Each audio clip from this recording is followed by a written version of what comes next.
वहां कौन होगा? जहां एंजाइम पर जुड़ने की कोशिश कौन करेगा? मैग्नीशियम। वहां कौन जुड़ेगा?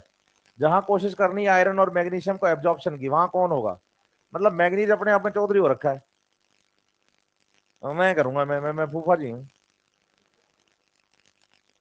नहीं समझ रहा मेरी बात? अब बोलो जिसका काम, शादी में क्या होता है, बच्चे जो दूल्हा होता है, शादी तो उसकी है, फूफा जी अलग ही नाराज रहते हैं हमारे, नहीं रहते?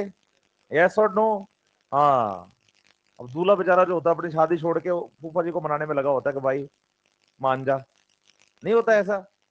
तो कल हमने क्या कि मैक्रो और माइक्रो न्यूट्रिएंट्स पढ़े थे। हमने कहा था जो 10 मिली मॉल से ज्यादा रिक्वायर्ड होते हैं पर केजी ड्राई वेट में बच्चे, वो तो होते हैं मैक्रो, और जो उससे कम रिक्वायर्ड होते हैं वो होते हैं माइक्रो। जब मैक्रो और माइक्रो न्यूट्रिएंट्स की हम बात करते हैं तो उससे आगे एक टॉपिक है बच्चे, उनके फंक्शंस पढ़े हमने, फिर हमने रोल पढ़ा। रोल हेडिंग है एनसीईआरटी पेज नंबर 196 पे, लेकिन अभी उसको बात नहीं कर रहे हैं हम, ठीक है ना? पेज नंबर 198 पे आओ आप। आज जो पहले हम टॉपिक पढ़ने वाले हैं वो है डेफिशिएंसी सिम्टम्स।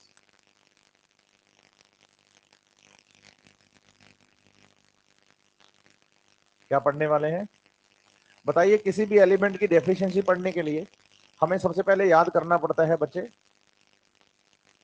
क्रिटिकल कॉन्सेंट्रेशन को। Critical concentration of any element है minimum required amount of any element. क्या बोलेंगे?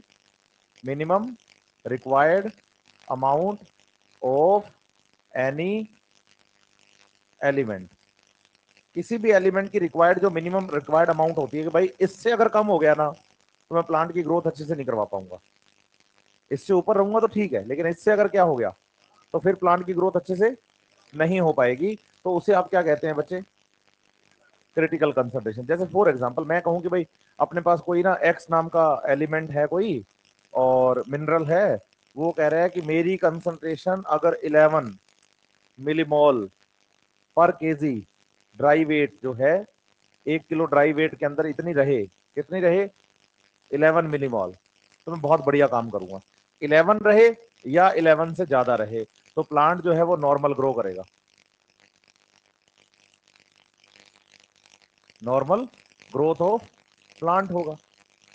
ये मिनिमम अमाउंट है। वो कह रहे हैं इससे अगर क्या हो गया तो फिर मैं अच्छे से काम नहीं कर पाऊंगा। तो मतलब कंसंट्रेशन अगर 11 से क्या हो गई तो आप बताइए वो एलिमेंट जो है ना बच्चे, उस एलिमेंट को हम नाम देंगे डेफिशिएंट एलिमेंट। क्या नाम देंगे? Deficient element. समझ रहे हैं बात या नहीं? और साथ ही साथ याद रखो कि जब इसको नाम हम क्या दे रहे हैं, डेफिशिएंट एलिमेंट, तो ये सिम्टम शो करेगा प्लांट में। क्या शो करेगा? और उन्हें हम बोलेंगे, बोलो, डेफिशिएंसी सिम्टम्स। अब डेफिशिएंसी सिम्टम्स की अगर बात आ जाए कि भाई डेफिशिएंसी सिम्टम्स होते क्या हैं, तो आप बताइए deficiency symptoms are morphological changes in plant body. Plant के अंदर होने वाले मॉर्फोलॉजिकल चेंजेस को नाम क्या देंगे? समझ रहे हैं बात या नहीं? प्लांट में होने वाले मॉर्फोलॉजिकल चेंजेस को नाम क्या दे रहे हैं? हाँ, मॉर्फोलॉजिकल चेंजेस, मतलब जो एक्सटर्नल बिहेवियर प्लांट का है वो बदल रहा है। प्लांट लो, प्लांट की लीफ ग्रीन थी, येलो हो गई। प्लांट की अभी लीफ येलो हुई नहीं, उससे पहले गिरने लग गई। समझ रहे हैं मेरी बात या नहीं? तो आप याद रखें कि मॉर्फोलॉजिकल क्या हो रहे हैं, प्लांट में चेंजेस आ रहे हैं, उनको हम क्या कह रहे हैं? डेफिशिएंट। मतलब शक्ल देख के ये बताना कि बंदा नॉर्मल है बीमार है। कहते ना, अरे रोज तो बड़ा खुश रहता है, आज क्या हो गया मायूस बैठा है, या फिर रोज तो नॉर्मल बैठा रहता है, आज क्या हो गया इतना उछल रहा है। तो ऐसे देख के तो बता रहे हो, ऐसे प्लांट को देख के बता रहे हो कि भाई प्लांट में ये कमी है, प्लांट की लीफ येलो हो गई। समझ रहे मैं क्या कहना चाह रहा हूं? तो बेसिकली डेफिशिएंसी सिम्टम्स को याद रखो कि क्रिटिकल कंसंट्रेशन से अगर कोई एलिमेंट कम हो जाए, क्रिटिकल कंसंट्रेशन क्या है? Minimum required amount of any element, कि भाई इतनी तो चाहिए मुझे ग्रोथ करने के लिए नॉर्मल। मैंने एग्जांपल कितने का लिया? तो ये एक्स नाम का एलिमेंट अगर 11 से ज्यादा होगा तो प्लांट की ग्रोथ क्या होगी? 11 या 11 से ऊपर तो ग्रोथ अच्छी करेगा ये, लेकिन 11 से जैसे क्या होगा तो हम इसको डेफिशिएंट काउंट करेंगे। डेफिशिएंसी का मतलब कभी एब्सेंट नहीं है, कमी है। मतलब कोई चीज आ रही है 100 रुपए की, मेरी जेब में 90 रुपए हैं, इसका मतलब ये थोड़ी कि मैं कंगाल हूं। पैसे तो हैं लेकिन बस कमी है, उस कमी से चेहरा मायूस है, लेकिन 10 रुपए मिल जाए तो खुश हो जाऊंगा। तो वही बात प्लांट के साथ भी है। बोलो जो एलिमेंट प्लांट के पास क्या हो गया है, मतलब डेफिशिएंट हो गया है, अगर वो एलिमेंट प्लांट को क्या कर दिया जाए, प्रोवाइड करवा दिया जाए, तो डेफिशिएंसी सिम्टम फिर से रिमूव हो जाते हैं। तो बोलो डेफिशिएंसी सिम्टम्स रिमूव हो जाते हैं अगर वो एलिमेंट फिर से प्लांट को क्या कर दिया जाए, प्रोवाइड करवा दिया जाए। क्लियर है बात? कोई प्रॉब्लम? अच्छे से बढ़ूं आगे? हाँ भाई, यहां तक तो प्रॉब्लम नहीं है किसी को? हाँ ठीक है। इसका मतलब डेफिशिएंसी सिम्टम्स जो होते हैं बच्चे, ये सिम्टम्स परमानेंट नहीं होते। अगर एलिमेंट प्लांट को क्या कर दिया जाए, प्रोवाइड करवा दिया जाए, तो सिम्टम्स क्या हो जाते हैं, वापस चले जाते हैं। सही है बात या नहीं? अब बात आती है कि वो सिम्टम है कौन कौन से। अगर बताइए क्रिटिकल कंसंट्रेशन से, डेफिशिएंसी एलिमेंट से, या इन सब चीजों से क्वेश्चन आता है, तो एनसीईआरटी पेज नंबर 198 के पैराग्राफ से आएगा, जो कि deficiency symptoms of the essential element वाला पैराग्राफ है। लेकिन अगर किसी सिम्टम से क्वेश्चन आता है, किससे, पर्टिकुलर सिम्टम से क्वेश्चन आता है, तो बताइए वो क्वेश्चन आएगा एनसीईआरटी पेज नंबर 199 के सेकंड पैराग्राफ से, है ना। एनसीईआरटी पेज नंबर 199 का जो सेकंड पैराग्राफ है, उसमें पहला सिम्टम क्या है, बोलो येलोइंग ऑफ लीव्स, कि लीफ का येलो होना। अब लीफ येलो कब होगी, बोलो जब उसका क्लोरोफिल डैमेज होगा। लीफ येलो कब होगी? अब क्लोरोफिल डैमेज के लिए कितने एलिमेंट लिखे एनसीईआरटी ने? 8। बोलो नाइट्रोजन है, बोलते जाओ।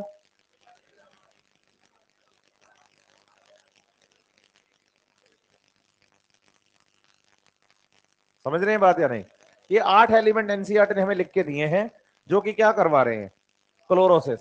देखो येलोइंग ऑफ लीफ, बोलो ऐसे, डेफिशिएंसी ऑफ द एलिमेंट से हो रहा है, मिनरल से हो रहा है तो क्लोरोसिस, लाइट की कमी से हो रहा है तो इटियोलेशन, लाइट ज्यादा होने से हो रहा है तो सोलराइजेशन। समझ रहे हैं बात या नहीं? लेकिन लीफ येलो ही हो रही है, लीफ, लेकिन ज्यादा लाइट गिरने से हो गई तो सोलराइजेशन कहेंगे। क्या कहेंगे? और बच्चे अगर बच्चे हो गया मिनरल की कमी से तो, और लाइट की एब्सेंस से तो इटियोलेशन। Any problem? आगे बढ़ेंगे। दूसरा जो सिम्टम है बच्चे, वो है नेक्रोसिस। मेडिकल कॉलेज में जाओगे हैं, तो मेडिकल की किताबों में ये टर्म कई बार मिलेगी। पूछो मतलब क्या है? Death of tissues. टिश्यूज की डेथ के लिए टर्म क्या यूज की जाती है? लेकिन बताइए इस चैप्टर में ये डेथ ऑफ टिश्यू है ना, जो ये पर्टिकुलर लीफ टिश्यू के लिए लिखा गया है। नेक्रोसिस में डेथ ऑफ टिश्यू जो लिखा गया है, वो पर्टिकुलर लीफ टिश्यू के लिए लिखा गया, कि लीफ के टिश्यू की डेथ के लिए। समझ रहे हैं? क्या क्या एलिमेंट लिखे हैं? कैल्शियम, कॉपर, मैग्नीशियम और पोटेशियम। ये 4 एलिमेंट आपको याद करने हैं, कि भाई जो डेथ ऑफ द टिश्यूज के लिए रिस्पॉन्सिबल है, पर्टिकुलर लीफ टिश्यूज के लिए रिस्पॉन्सिबल है, इनको हम नाम दे रहे हैं डेथ ऑफ टिश्यूज को नेक्रोसिस। और बच्चे उसमें रिस्पॉन्सिबल एलिमेंट 4। मैं आपको क्लियर कर दूं, क्लोरोसिस के लिए कोई ये 8 ही एलिमेंट नहीं है, ज्यादा भी हो सकते हैं, लेकिन एनसीईआरटी ने हमें 8 ही लिख के दिए, इसलिए हम इनको याद कर रहे हैं। हाँ बेटा,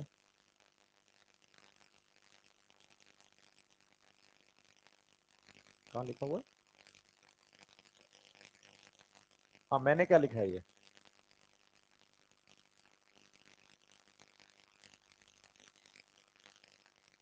कॉपर लिखा हुआ है। अच्छा, मैग्नीशियम मैंने कहीं लिखा ही नहीं इसमें। आ रहा है,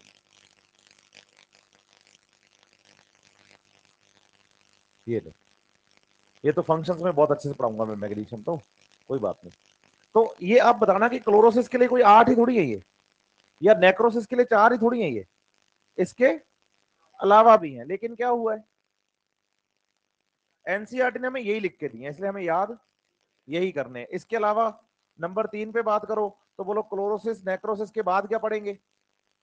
inhibition of cell division, delay of flowering, premature fall of leaf, stunt plant growth. ये पहली लाइन में लिख दिया एनसीईआरटी ने सेकंड पैराग्राफ के। सही है बात या नहीं? तो बात करें इनहिबिशन ऑफ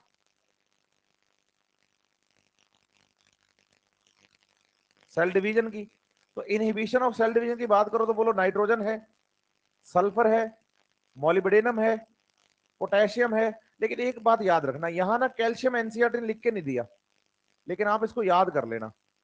ये ना एग्जाम में आया वो क्वेश्चन है पीएमटी के अंदर कि रूट ग्रोथ को इनहिबिट करने वाला कौन है, तो हम बताते हैं कैल्शियम की डेफिशिएंसी जो है बच्चे, उससे रूट ग्रोथ जो होती है वो एफिशिएंट क्या हो जाती है, इफेक्ट हो जाती है। क्यों इफेक्ट हो जाती है? क्योंकि स्पिंडल फाइबर बनवाता है, सेल डिवीजन करवाता है। आप एनसीईआरटी पेज नंबर 197 देखो, 197 पे कैल्शियम में ना स्पिंडल फॉर्मेशन फंक्शन में लिखा गया है। अब बताओ कि स्पिंडल फॉर्मेशन कब बनता है? सेल डिवीजन के टाइम पे। अगर कैल्शियम नहीं होगा तो क्या सेल डिवीजन होगा पाएगा? तो आप बताइए कि सेल डिवीजन के इनहिबिशन के लिए एग्जाम में क्वेश्चन मिलेगा हमें एक्सरसाइज में, लेकिन एनसीईआरटी ने हमें 199 नंबर पेज पे लिख के, लेकिन फिर भी हमें इसको याद तो करना पड़ेगा। ठीक है बात या नहीं? ऐसे नंबर 4 पे याद करो बच्चे, delay in flowering, delay in flowering. और डिले इन फ्लावरिंग के अंदर याद करो, एक तो नाइट्रोजन को, एक सल्फर को, एक मॉलिब्डेनम को। किस किस को याद करोगे? ऐसे आपको याद करना है pre mature fall of leaf.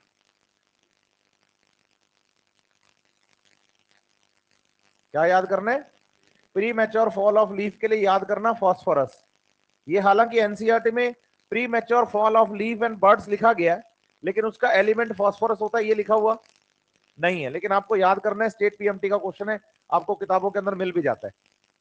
जैसे अपने क्वेश्चन आते हैं ना क्वेश्चन बैंक, कि भाई एनसीईआरटी बेस्ड क्वेश्चन बैंक, ये क्वेश्चन बैंक, उसमें क्वेश्चन होते हैं अलग अलग, तो कहीं मिल जाए कि pre mature fall of leaf और द बर्ड्स, तो आप उसमें एग्जाम्पल फास्फोरस करना आपका ज्यादा ठीक होगा, क्योंकि वही आंसर चला आ रहा है काफी टाइम से।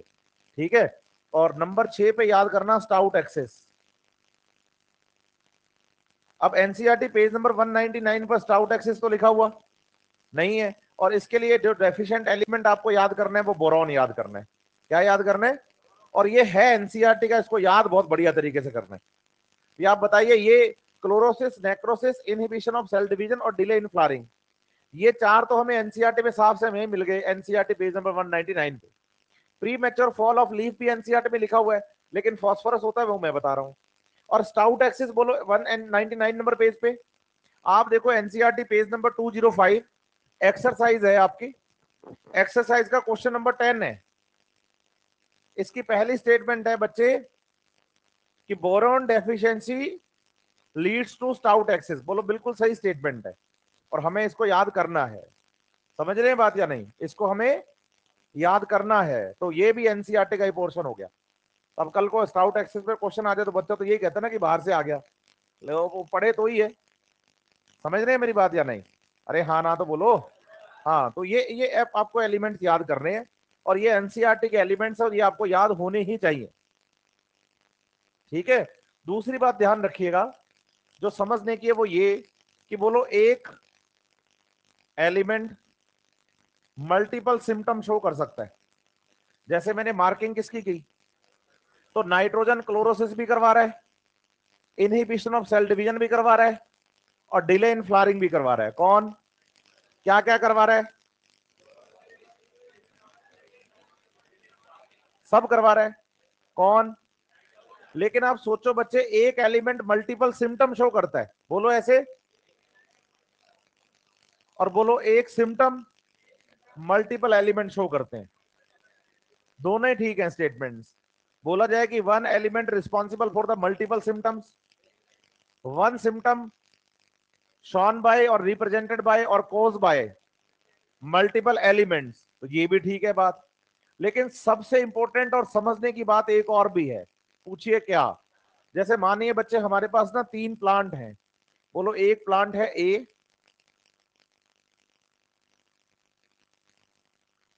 और एक प्लांट है बी, और एक प्लांट है सी। ठीक है। आप बताइए तीनों ही प्लांट्स में नाइट्रोजन डेफिशिएंट है, तीनों ही प्लांट्स में नाइट्रोजन क्या है? डेफिशिएंट है। अब मुझे बताओ तीनों में से डिले इन फ्लावरिंग किसमें होगा? तीनों में। क्लोरोसिस किसमें होगा? तीनों में। और इनहिबिशन ऑफ सेल डिवीजन किसमें होगा? तीनों में। अब तो बोल दिया, आज के बाद मत बोल देना, आज के बाद ये बोलना कि हमें नहीं पता। बोलो ऐसे। पूछो क्यों? बताइए different plants respond differently to deficiency of the one element और द सेम एलिमेंट। 3 अलग अलग प्लांट हैं, अलग अलग स्पीसीज के हैं, अलग अलग जीनस के हैं। समझ रहे हैं बात या नहीं? 3 अलग अलग प्लांट है, अलग अलग स्पीसीज के, अलग अलग जीनस के हैं, तो उसमें सेम एलिमेंट क्या हुआ है, डेफिशिएंट, तो वो एक जैसे सिम्टम शो करें ये जरूरी? तो बताइए, different plants respond differently, respond to deficiency of the same element. Same element की डेफिशिएंसी में डिफरेंट प्लांट डिफरेंटली रिस्पॉन्ड करते हैं। बच्चा कहता है ये तो बहुत बड़ी खिचड़ी हो गई प्लांट देख के मुझे कैसे पता चलेगी कौन सा एलिमेंट कम हुआ है? क्योंकि आपने थोड़ी देर पहले एक बात कही है कि जो एलिमेंट कम हो जाता है, अगर वो एलिमेंट प्लांट को क्या कर दिया जाए, दे दिया जाए, तो सिम्टम गायब हो जाते हैं। आप बताइए, अगर कोई एलिमेंट की डेफिशिएंसी लंबे टाइम तक रह जाए तो वो प्लांट के लिए डेथ कॉजिंग है। लेकिन अगर आपको पता चल जाए कि इस प्लांट में ये एलिमेंट क्या हुआ है, समझ रहे हैं बात या नहीं, तो बताइए वो एलिमेंट हम प्रोवाइड करवाएंगे और प्लांट फिर से ग्रो कर लेगा बढ़िया से। समझ रहे हैं बात या नहीं? यस और नो? तो ध्यान दीजिए इस बात पे कि जब हम क्रिटिकल कंसंट्रेशन से कम पढ़ते हैं, एलिमेंट को डेफिशिएंट बताते हैं, तो बताइए कि डेफिशिएंसी के लिए सिम्टम्स की बात करें तो एक एलिमेंट मल्टीपल सिम्टम शो कर सकता है, एक सिम्टम मल्टीपल एलिमेंट शो कर सकते हैं, और डिफरेंट डिफरेंट प्लांट्स में डिफरेंट डिफरेंट रिस्पॉन्स शो करेगा सेम एलिमेंट। तो बोलो, इसको तो पता लगाना थोड़ा, चलो आसान बनाते हैं, बढ़े आगे। यहां तक कोई प्रॉब्लम किसी को हो तो बताओ। हाँ बेटा, हाँ? स्टाउट एक्सिस होता है छोटा और मोटा एक्सिस होना, इसको ना हिंदी में स्थूल कहते हैं, छोटा और मोटा, कि नॉर्मल ग्रोथ नहीं कर रहा, तो एक्सिस जो मेन स्टेम है वो क्या रह गया, छोटा रह गया और फैल गया। और बताओ, बस देखो अब बात सुनो एक मेरी। बोलो, सबसे पहला तो काम हम इजी करते हैं मोबिलिटी को पढ़ के। बोलो, मोबिलिटी ऑफ मिनरल आयंस। पूछो ये क्या है? आप देखो, जैसे अपने पास ना कोई प्लांट है बच्चे, ये कोई प्लांट है, इस प्लांट में ये लीफ है और इस प्लांट में ये लीफ है, लेकिन दोनों लीव्स में एक फर्क है। बोलो, ये लीफ है ओल्ड, ओल्ड के लिए टर्म यूज करते हैं बायोलॉजी में सीनेसेंट। क्या यूज करते हैं टर्म? सीनेसेंट। और बोलो, ये जो लीफ है ना, ये लीफ कैसी है? यंग लीफ बोल दो, जुवेनाइल बोल दो, न्यूली फॉर्म बोल दो, ग्रोइंग लीफ बोल दो, ग्रोइंग पार्ट बोल दो, एक ही बात है। ठीक है? समझ रहे हैं बात या नहीं? New part of the plant और ये old part of the plant. ठीक है?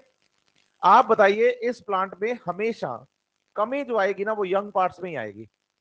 आप सोचो भी, जैसे हम बच्चे हैं, हमारे घर में दादा दादी नाना नानी टाइप के लोग होते हैं, सीनियर सिटीजन, उनसे अगर बैठ के बात करो तो वो कहते हैं कि भाई हमने तो हमारी पूरी कर ली जिंदगी, सुखी हैं हम तो, हमें अब किसी चीज की जरूरत नहीं, हमारा तो पूरा भरा परिवार है। तो उनकी जरूरतें, लेकिन आपसे पूछा तो नहीं समझ रहे आप मेरी बात। तो रिक्वायरमेंट यंग की ज्यादा है या ओल्ड की? Exactly exactly। तो हमेशा याद रखेंगे कि जो डेफिशिएंसी आती है ना, वो यंग पार्ट्स में ही आती है, ग्रोइंग पार्ट्स में। ओल्ड पार्ट तो कहता है भाई हमने तो अपनी, हम तो गिरने का इंतजार कर रहे हैं, लीफ कह रही है कि हम तो गिरने का इंतजार कर रहे हैं कि कब प्लांट से अलग हो और कब डिकम्पोज हो। लेकिन यंग कहता नहीं नहीं, अभी नहीं गिरना, अभी तो ग्रोथ करना है। सही है बात या नहीं? तो किसी भी यंग ग्रोइंग पार्ट के पास एलिमेंट की कमी आती कब है? बोलो, जब वो एलिमेंट सॉइल में कम हो जाता है। आप एग्जाम्पल देखिए, जैसे नाइट्रोजन है वो सॉइल में क्या हो गया, तो आप बताइए थोड़े टाइम बाद के बाद इस ग्रोइंग पार्ट में नाइट्रोजन की डेफिशिएंसी आ जाएगी। यस और नो? अब ये यंग पार्ट में, ग्रोइंग पार्ट के अंदर ये नाइट्रोजन कम हुआ क्यों? क्योंकि सॉइल में कम था, तो अच्छे से एब्जॉर्ब नहीं हो पाया। सही है बात या नहीं? तो अब आप देखो बच्चे की, अगर मेरे पास खर्चा पानी नहीं है तो अपने दादाजी से मांग सकते हैं। ये इस यंग लीफ के दादाजी हैं, कहते थे आपके पास तो नाइट्रोजन है और आप तो कह रहे हैं कि आपका तो ऐसा करो मेरे को दे दो। उन्होंने नाइट्रोजन दे भी दिया कि लो भाई। अब बताओ, नाइट्रोजन किसके पास कम रह गया और किसके पास फुलफिल है? इसीलिए आप बताइए, ऐसे एलिमेंट को बोलो मोबाइल एलिमेंट कहते हैं। क्या कहते हैं? Mobile element. और इनके बोलो deficiency symptoms first seen in old parts. कि प्लांट का जो ओल्ड पार्ट होता है ना, डेफिशिएंसी सिम्टम सबसे पहले वहीं दिखते हैं। किसके? मोबाइल एलिमेंट के। क्योंकि मोबाइल एलिमेंट जो होते हैं वो यंग पार्ट में चले जाते हैं। अगर याद करो ट्रांसपोर्ट इन प्लांट चैप्टर हमने पढ़ा था, तो हमने कहा था कि if any plant part undergo the senescent then its mineral may be translocate to the younger parts of the growing parts of the other parts of the plants. याद है ना? वो यही थे। और मैंने कहा था सारे नहीं जा सकते, उसमें से नाइट्रोजन एक एग्जाम्पल है, पोटेशियम एक एग्जाम्पल है, मैग्नीशियम एक एग्जाम्पल है कि अगर इनकी कमी यंग पार्ट्स में हो जाए तो ये ओल्ड पार्ट से चले जाते हैं। क्लियर है बात या नहीं? यस और नो? अच्छे से। इसलिए मैं लिख रहा हूं कि भाई first seen in old parts deficiency symptoms. लेकिन अगर थोड़ी देर तक और सप्लाई इनके पास तो हो ही गए, फिर इनके पास भी सिम्टम आ ही जाना है बाद में। सही है बात या नहीं? दूसरा एग्जांपल लेते हैं। आप बताइए इस यंग लीफ के पास कमी आई किसकी? दूसरा एग्जांपल लेते हैं, मैंने ये बोला है ना। उठ जा, अब तो क्लास में आ गया बेटा तू, है अच्छा बच्चा है मेरा, है ना? उठ जा। तो अभी किसकी कमी हुई? कैल्शियम की। किसकी कमी हुई? क्यों कमी हुई? क्योंकि कैल्शियम सॉइल में कम था।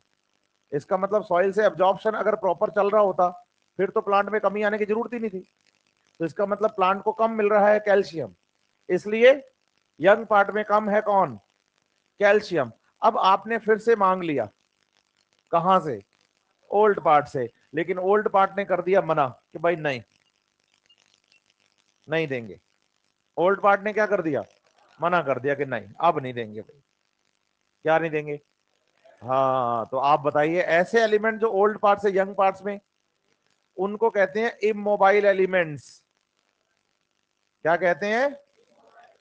Immobile elements. और बताइए कि deficiency symptoms first seen in younger parts. समझ रहे हैं बात या नहीं? यस और नो? तो इनके डेफिशिएंसी सिम्टम्स आपको पहले कहां दिखेंगे? यंगर पार्ट्स में दिखेंगे। समझ रहे हैं बात या नहीं? तो मोबाइल एलिमेंट्स के लिए और इमोबाइल एलिमेंट्स के लिए समझ रहे हैं बात? यस और नो? अच्छे से? कोई प्रॉब्लम? और सुनिए, अब बात आती है कि सर चलो ठीक है, इससे तो मोबिलिटी और इमोबिलिटी हमें पता चल गई। अब ना बच्चा क्या करता है, एनसीईआरटी पढ़ने बैठता है। आज तो उसके लिए सब कुछ आहा हा वाला है कि भाई सर बहुत बढ़िया समझ में आया है। लेकिन जब मेजर टेस्ट होंगे, बच्चा नीट की तैयारी के लिए दोबारा जब इन टॉपिक्स को रिवाइज करेगा, है ना, तो एक टॉपिक पे जाके फंस जाएगा। फिर कहेगा कि भाई गुरुजी मिल जाए तो बढ़िया हो, मैं डाउट क्लियर कर लूं, वरना मेरा एग्जाम में क्वेश्चन -1 हो जाएगा या मेरे को छोड़ना पड़ेगा। लेकिन ऐसी नौबत आएगी नहीं, आप मेरी क्लास में है ना। एनसीईआरटी पेज नंबर 190 खोलो आप। एक टॉपिक है ट्रांसलोकेशन ऑफ मिनरल सॉल्यूट्स, 190 पे। इस ट्रांसलोकेशन का जो सेकंड पैराग्राफ है, इस पैराग्राफ को आप जल्दी से पढ़ दीजिए। 5 लाइनें हैं, फुर्ती से रीड कर दीजिए अच्छे बच्चे की तरह।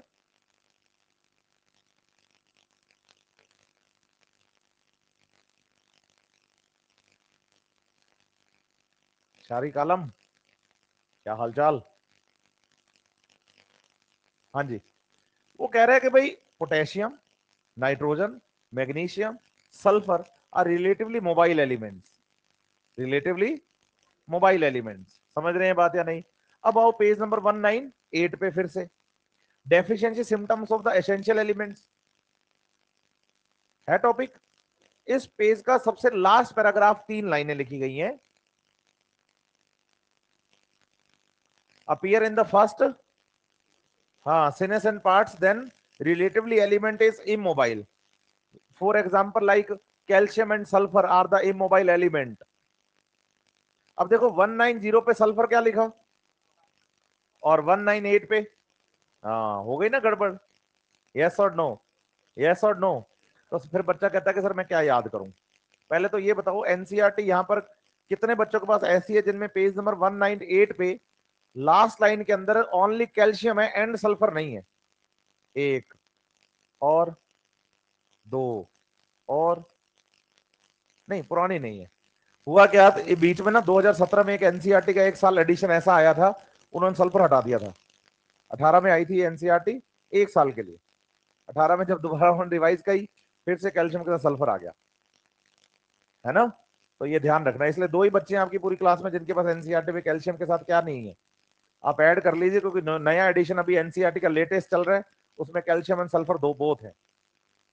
ठीक है, तो याद रखिएगा ये बात। हालांकि उससे पहले क्या था कि सल्फर और कैल्शियम पढ़ाए जाते थे जब, तो बताई जाती थी ये बात। उसके बाद एक साल बीच में एनसीईआरटी ने सल्फर यहां से क्या किया, फिर उसके बाद जो नया एडिशन अभी चल रहा है उसमें कैल्शियम सल्फर दोनों ही है।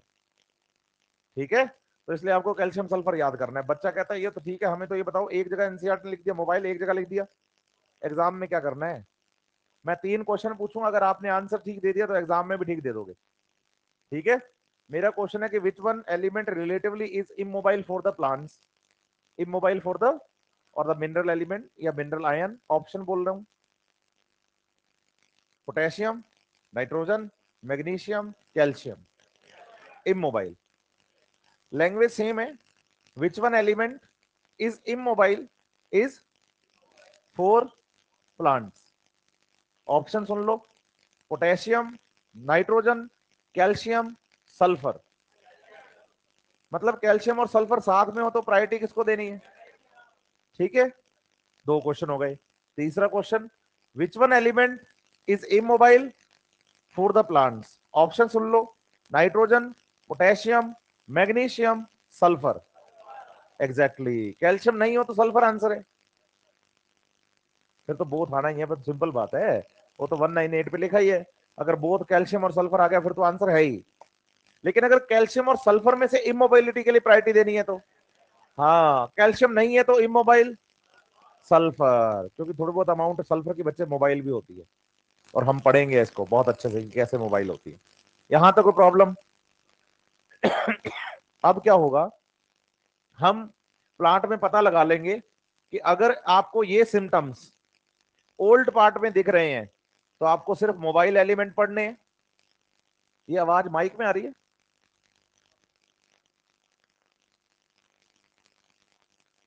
हाँ बेटा, खिड़कियां बंद कर दो अगर खुली है तो।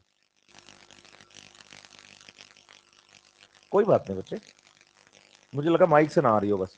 ऐसे बताओ कि ये जो सिम्टम्स हैं, chlorosis, necrosis, inhibition of cell division, delay in flowering, बोलो अगर ये सिम्टम्स हमें दिख जाए कहां पर, ओल्ड पार्ट्स में, तो एलिमेंट मोबाइल होगा, सिर्फ मोबाइल एलिमेंट पढ़ेंगे। और अगर ये सिम्टम दिखे यंग पार्ट्स में तो फिर इमोबाइल एलिमेंट्स पढ़ेंगे। अब बच्चा कहता है मोबाइल और इमोबाइल भी तो ग्रुप में होंगे ना, कि काफी सारे मोबाइल होंगे और काफी सारे, हमें तो पर्टिकुलर एक एलिमेंट पता करना है कि भाई कौन सा एलिमेंट कम हुआ ताकि प्लांट को प्रोवाइड करवाएं। नहीं समझ रहे आप मेरी बात।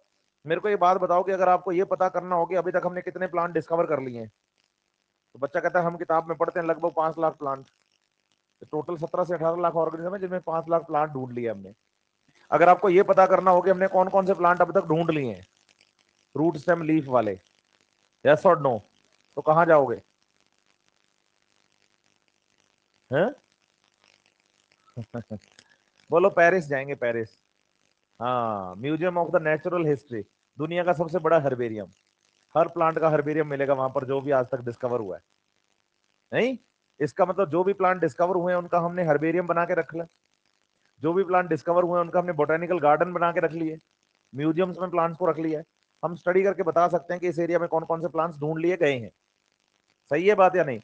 ऐसे बताइए कि एग्रीकल्चर वालों ने ये काम कर लिया हमारे लिए कि भाई जो प्लांट्स में क्या हुए हैं, सिम्टम्स मिले हैं, फाइंड हुए हैं, उनको अलग अलग एलिमेंट देकर स्टडीज कर ली हैं, और स्पीसीज वाइज और जीनस वाइज स्टैंडर्ड टेबल्स बना दी गई हैं सिम्टम्स की, कि भाई अगर टमाटर का प्लांट है उसके अंदर अगर लीफ में ऐसे येलो कलर के स्पॉट आ जाए, ऐसे कलर के आ जाए फोटो के साथ, तो आप ये एलिमेंट दोगे, इस एलिमेंट की कमी है, ये एलिमेंट दोगे तो प्लांट की ग्रोथ नॉर्मल हो जाएगी। आप वो उन टेबल्स को देखकर क्या करते हैं, पता लगाते हैं, अवेलेबल स्टैंडर्ड टेबल्स के साथ कंपेयर करते हैं। तो बताइए सबसे पहला काम आपका प्लांट की मॉर्फोलॉजिकल स्टडी करना कि उसमें कौन कौन से सिम्टम्स आए उनको नोट करना, फिर ये पता करना कि ओल्ड पार्ट में है या ओल्ड में है तो मोबाइल एलिमेंट, यंग में है तो इमोबाइल एलिमेंट, फिर आपको यह पता करना है कि मोबाइल में कौन सा और इमोबाइल में तो फिर आप बताइए कि इनको आप कंपेयर करते हैं अवेलेबल स्टैंडर्ड टेबल्स के साथ, कंपेयर करते हैं अवेलेबल स्टैंडर्ड टेबल्स के साथ, और जब आप इनको अवेलेबल स्टैंडर्ड टेबल्स के साथ क्या करेंगे तो आपको पता चल जाएगा कि इनमें कौन कौन से एलिमेंट कम हुए हैं शक्ल देख के। एनसीईआरटी पेज नंबर 199 का थर्ड पैराग्राफ पढ़ो, साफ साफ लिख रही है एनसीईआरटी कि you can see from the above that the deficiency of any element cause the multiple symptom, और वहीं उसने ये लिखा कि same symptom may be caused by the one और द सेवरल एलिमेंट्स, ये हमने भी पढ़ा। फिर उसने कहा कि first of all you read और you study all the symptoms in the plant and compare them to available standard tables, और लास्ट लाइन में उसने ये भी कहा कि now you aware कि different plants respond differently to the deficiency of the same element। कितने लोगों के ऊपर से गया ये टॉपिक? डेफिशिएंसी हो गई। आगे बढ़े, अब हम बात किसकी करने जा रहे हैं? अब बताओ किसी प्लांट में कोई एलिमेंट कम हो गया था, क्या हो गया था? हमें पता भी चल गया कि भाई ये प्लांट में एलिमेंट कम है, हम वो एलिमेंट प्लांट को क्या करवाते जा रहे हैं? प्रोवाइड, लेकिन उसमें सिम्टम जा ही नहीं रहे। जैसे मान लो ये प्लांट है कोई, बस इसकी एक लीफ बना रहा हूं, बाकी सारी आप लीफ ही समझना, ठीक है? ये ऐसे कोई प्लांट है, इस प्लांट में डेफिशिएंसी सिम्टम्स आ रहे हैं, आपको पता चल गया कि फलाना एलिमेंट इसमें क्या हो गया है, आप देते जा रहे हो लेकिन सिम्टम जा नहीं रहे। सिम्टम, तो आप फिर समझ जाना कि कोई माइक्रो न्यूट्रिएंट है जो क्या हो गया है। तो बोलो टॉक्सिसिटी ऑफ माइक्रो न्यूट्रिएंट पढ़ेंगे हम। पहली तो बात ये समझो कि जनरली हमें टॉक्सिसिटी माइक्रो न्यूट्रिएंट्स की ही क्यों पढ़नी है? बोलो मैक्रो तो ज्यादा ही चाहिए, तो अगर ज्यादा हो भी जाएंगे तो अच्छी ग्रोथ ही करवाएंगे। समझ रहे हैं बात या नहीं? जो ज्यादा चाहिए वो ज्यादा हो जाए तो अच्छी बात है, लेकिन जो कम चाहिए वो ज्यादा हो जाए तो टॉक्सिक हो जाता है। तो बताओ मैक्रो और माइक्रो में से कैपिंग किसके लिए है? मतलब 10 मिली मोल पर केजी ड्राई वेट से ज्यादा नहीं होने चाहिए, अगर ज्यादा हो जाए तो एग्जैक्टली इसलिए टॉक्सिसिटी एनसीईआरटी ने बाय डिफॉल्ट माइक्रो न्यूट्रिएंट्स की पढ़ाई है। बोलो जो चाहिए ही ज्यादा वो है भी ज्यादा तो दिक्कत ही नहीं ना कोई, जो चाहिए और वो हो गया फिर तो बोलो दिक्कत है। समझ रहे हैं बात या नहीं? यस और नो? तो टॉक्सिसिटी ऑफ माइक्रो न्यूट्रिएंट्स में एनसीईआरटी ने जो हमारे लिए एग्जांपल लिया है वो एग्जांपल लिया है Mn+2 का। बोलो प्रेजेंट और available in plant more than required amount, मतलब रिक्वायर्ड अमाउंट से ज्यादा है प्लांट बॉडी के अंदर। कौन? Mn+2 रिक्वायर्ड अमाउंट से क्या है? ज्यादा है। कौन? Mn+2। सही है बात या नहीं? अगर रिक्वायर्ड अमाउंट से ज्यादा है तो इसका मतलब ये प्लांट के लिए टॉक्सिक हो जाएगा, क्योंकि ये एक माइक्रो न्यूट्रिएंट है। Iron, copper, zinc, boron, chlorine, manganese, molybdenum और निकल, ये 8 एलिमेंट हमने माइक्रो पढ़े थे। क्या इनमें मैग्नीज आया? मैग्नीज आया? Mn+2 आया? तो Mn+2 प्लांट के लिए क्या है? माइक्रो न्यूट्रिएंट है। अगर ये रिक्वायर्ड अमाउंट से क्या है? क्या है? बहुत ज्यादा है बच्चे, तो हम कह देंगे भाई टॉक्सिक हो गया ये। क्या हो गया? क्या हो गया? बोलो इसके टॉक्सिसिटी से प्लांट में कैल्शियम, मैग्नीशियम और आयरन के डेफिशिएंसी सिम्टम दिखने लग जाते हैं, क्योंकि मैग्नीज अब इनके साथ प्लांट बॉडी में क्या करता है? कंपटीशन। पूछो किस लिए? मैग्नीज कंपीट विद, ये देखो कंपीट शब्द आ गया ना एक, है ना? देखो यहां से पता है क्या होता है? पता है आपको? अनअकैडमी कंपीट के बारे में जानते हो? है ना? तो देखो वही कंपीट है ये, वहां दो लोग कंपटीशन करते हैं, यहाँ दो एलिमेंट कंपटीशन कर रहे हैं तीन के साथ। नहीं? तो बताओ manganese compete with potassium, sorry calcium, iron और मैग्नीशियम कंपीट विद,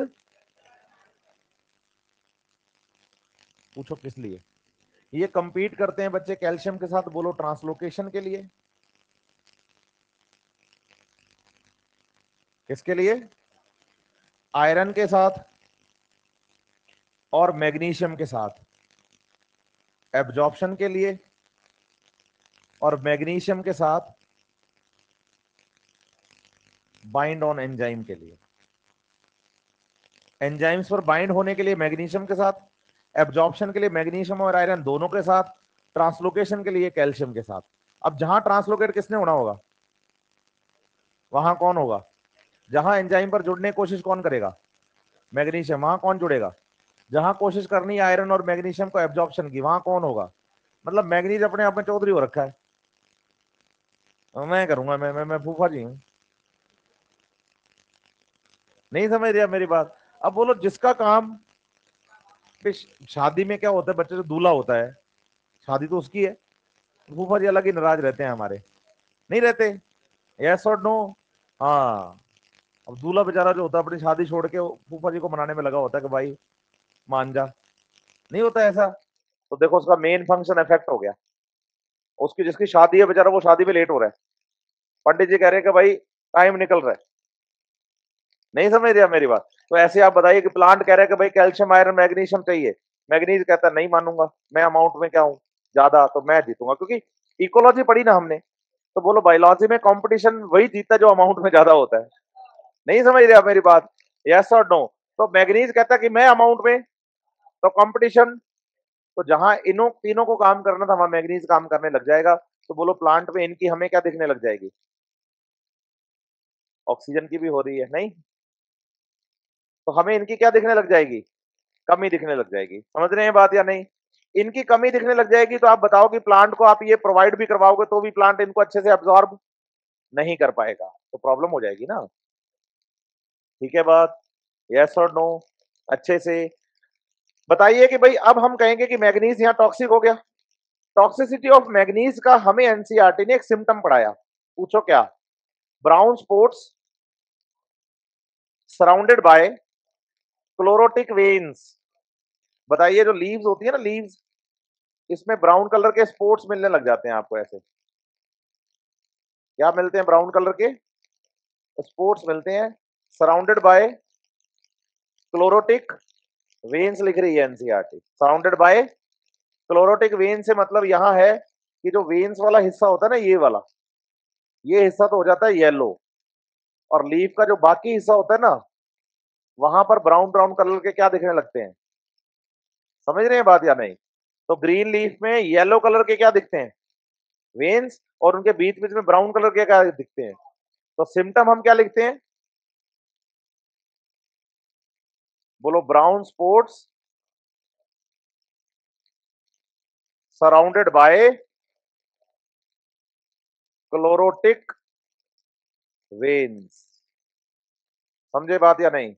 यस और नो? कोई प्रॉब्लम? फिर आप एक बात याद रखिएगा, किसी भी माइक्रो न्यूट्रिएंट को अगर आपको टॉक्सिक बोलना है, बोलो ऐसे, तो ये जरूरी है कि वो आपके 10% से ज्यादा, मोर देन जो ड्राई वेट है ना बच्चे, उसका लॉस कर दे। किसी भी एलिमेंट को टॉक्सिक कहने के लिए जरूर, जैसे मान लो कोई नॉर्मल कंडीशन में कोई प्लांट था जिसका 100 ग्राम क्या बन रहा था, ड्राई वेट, सही है, लेकिन अभी कमी कितने की आई है? 5% की, और मान लो 95% ड्राई वेट अभी भी है, फिर आप एलिमेंट टॉक्सिक नहीं कह सकते। टॉक्सिक कहने के लिए 10% से ज्यादा की क्या होनी चाहिए, मतलब ड्राई वेट में लॉस होना चाहिए 100 ग्राम से 89, 88, 87 तक आएगा। 90, 91 पे आप टॉक्सिक नहीं बोल सकते, लेकिन जैसे 90 से नीचे गए, हाँ, एलिमेंट को टॉक्सिक बोलना शुरू कर दो आप। ठीक है, एक बात तो ये याद रखो। दूसरा याद रखो कि डेफिशिएंसी आना एक आम बात है, कि मेरे पास कमी थी, कोई बात नहीं, पूरी कर लेंगे, लेकिन टॉक्सिसिटी आना एक रेयर केस है, ये जनरली होता नहीं है। पूछो क्यों? रीजन बताता हूं। आप याद करो, एंडोडर्मल सेल्स होती है ना, एंडोडर्मल सेल्स, जैसे हमने ये अलग अलग सेल्स पढ़ी थी, हमने कहा था कि भाई इधर एपिडर्मिस है, फिर कॉर्टेक्स है, ऐसे, फिर हमने पढ़ा था एंडोडर्मिस, याद है? एंडोडर्मिस की सेल में सुबेरीन स्ट्रिप्स थी, याद है आपको? जैसे मैं कहूं कि भाई ये सेल वॉल है एंडोडर्मिस वाली, सही है, और एंडोडर्मिस की सेल वॉल के अंदर अंदर की तरफ ये सेल मेम्ब्रेन है, कौन है? आप बताओ, पीछे से अगर मिनरल्स और वाटर, एपोप्लास्ट और सिम्प्लास्ट दोनों से आ रहे होंगे, तो आप बताइए एंडोडर्मिस में आकर कहां पर इनको सिम्प्लास्ट होना ही पड़ेगा, इनको सिम्प्लास्ट। और अगर आप एक बार क्या हो गए तो इसका मतलब आप सेल मेम्ब्रेन को क्रॉस करोगे। अब मेम्ब्रेन को जब मिनरल क्रॉस करेगा, बोलो ऐसे, तो बिना ट्रांस मेम्ब्रेन प्रोटीन के तो क्रॉस करेगा ही नहीं। तो बोलो ट्रांस मेम्ब्रेन प्रोटीन्स वहां सिलेक्शन करेंगे, क्योंकि जिन ट्रांसपोर्ट्स में प्रोटीन्स काम आती हैं वो हाईली सिलेक्टिव होते हैं। तो बोलो ट्रांस मेम्ब्रेन प्रोटीन्स वहां क्या करेंगे, सिलेक्शन करेंगे कि कौन से एलिमेंट जाएंगे और कौन से। इसलिए ज्यादातर टॉक्सिसिटी होने के चांसेस क्या रहते हैं। एनसीईआरटी पेज नंबर 189 देखो आप, बहुत बढ़िया लाइन लिखी है एनसीईआरटी ने 189 पे, अपटेक ऑफ मिनरल आयंस है ट्रांसपोर्ट इन प्लांट वाले चैप्टर में। लास्ट की 3 लाइनों में लिखा हुआ है कि transport proteins of the cells are the control point where any plant adjusts the type and the quantity of the solute that reach the xylem। कि जाइलम में कौन सा एलिमेंट और कितनी अमाउंट में जाएगा, कौन सा और कितनी, कौन सा और कितनी, ये डिसाइड करती है एंडोडर्मिस की सेल।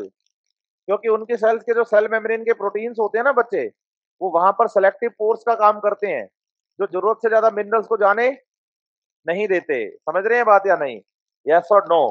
तो इसका मतलब फिर बच्चा कहता है अगर एंडोडर्मल सेल्स की मेम्ब्रेन्स के प्रोटीन्स कंट्रोल पॉइंट की तरफ होते हैं तो कोई भी एलिमेंट प्लांट में टॉक्सिक हो कैसे जाता है। दो रीजन है बेसिकली। पहला कि जो एंडोडर्मिस है बच्चे, उसकी मेच्योरिटी अच्छी नहीं हुई, या वो बीमार है, या उसका कंट्रोल जो है वो खो गया उस टाइम पे। या फिर बताइए कि जो मिनरल्स होते हैं वो सिम पोर्ट में भी निकल जाते हैं, एक मिनरल दूसरे के साथ प्रोटीन्स के थ्रू निकल जाता है सिम पोर्ट से भी। तो अगर कोई मिनरल सिम पोर्ट से चला जा रहा है किसी के साथ, तो वो किसी प्लांट के अंदर क्या हो सकता है। एग्जैक्टली एक मिनरल के साथ दूसरा अगर छुप के चला जाए, क्योंकि हमने कहा है कि प्लांट बॉडी की प्लांट सेल्स में सिम पोर्ट ट्रांसपोर्ट भी दिखता है हमें, जिनमें प्रोटीन्स काम आती हैं। तो आप बताइए, इसलिए जनरली तो बच्चे आप बताइए कि डिफिशियंसी होती है, टॉक्सिसिटी नहीं। टॉक्सिसिटी एक रेयर केस है। क्यों? क्योंकि यहाँ एंडोडर्मल सेल्स को काम दे दिया गया है कि भाई आप किसका काम करो, हाँ सेलेक्टिव पोर्स का, और सिलेक्ट करो कि कौन सा एलिमेंट अमाउंट में और कौन सा अमाउंट में कम चाहिए। समझ रहे हैं बात या नहीं? इसलिए उन्होंने कहा कि type and the amount of the solute, मतलब वो टाइप भी सेट करेंगे और अमाउंट भी सेट करेंगे, दैट रीच द जाइलम, कि जाइलम तक कौन सा पहुंचेगा और ऊपर एरियल पार्ट्स में जाएगा। इसलिए टॉक्सिसिटी एक रेयर केस है। कोई प्रॉब्लम यहां तक? कुछ पूछेंगे? समझ नहीं आया? चलो फिर आगे बढ़ते हैं। अब टॉक्सिसिटी के बाद जो नेक्स्ट टॉपिक हमारा है बच्चे, वो है role of the macro and micro nutrients. क्या है? Role of the macro and micro nutrients.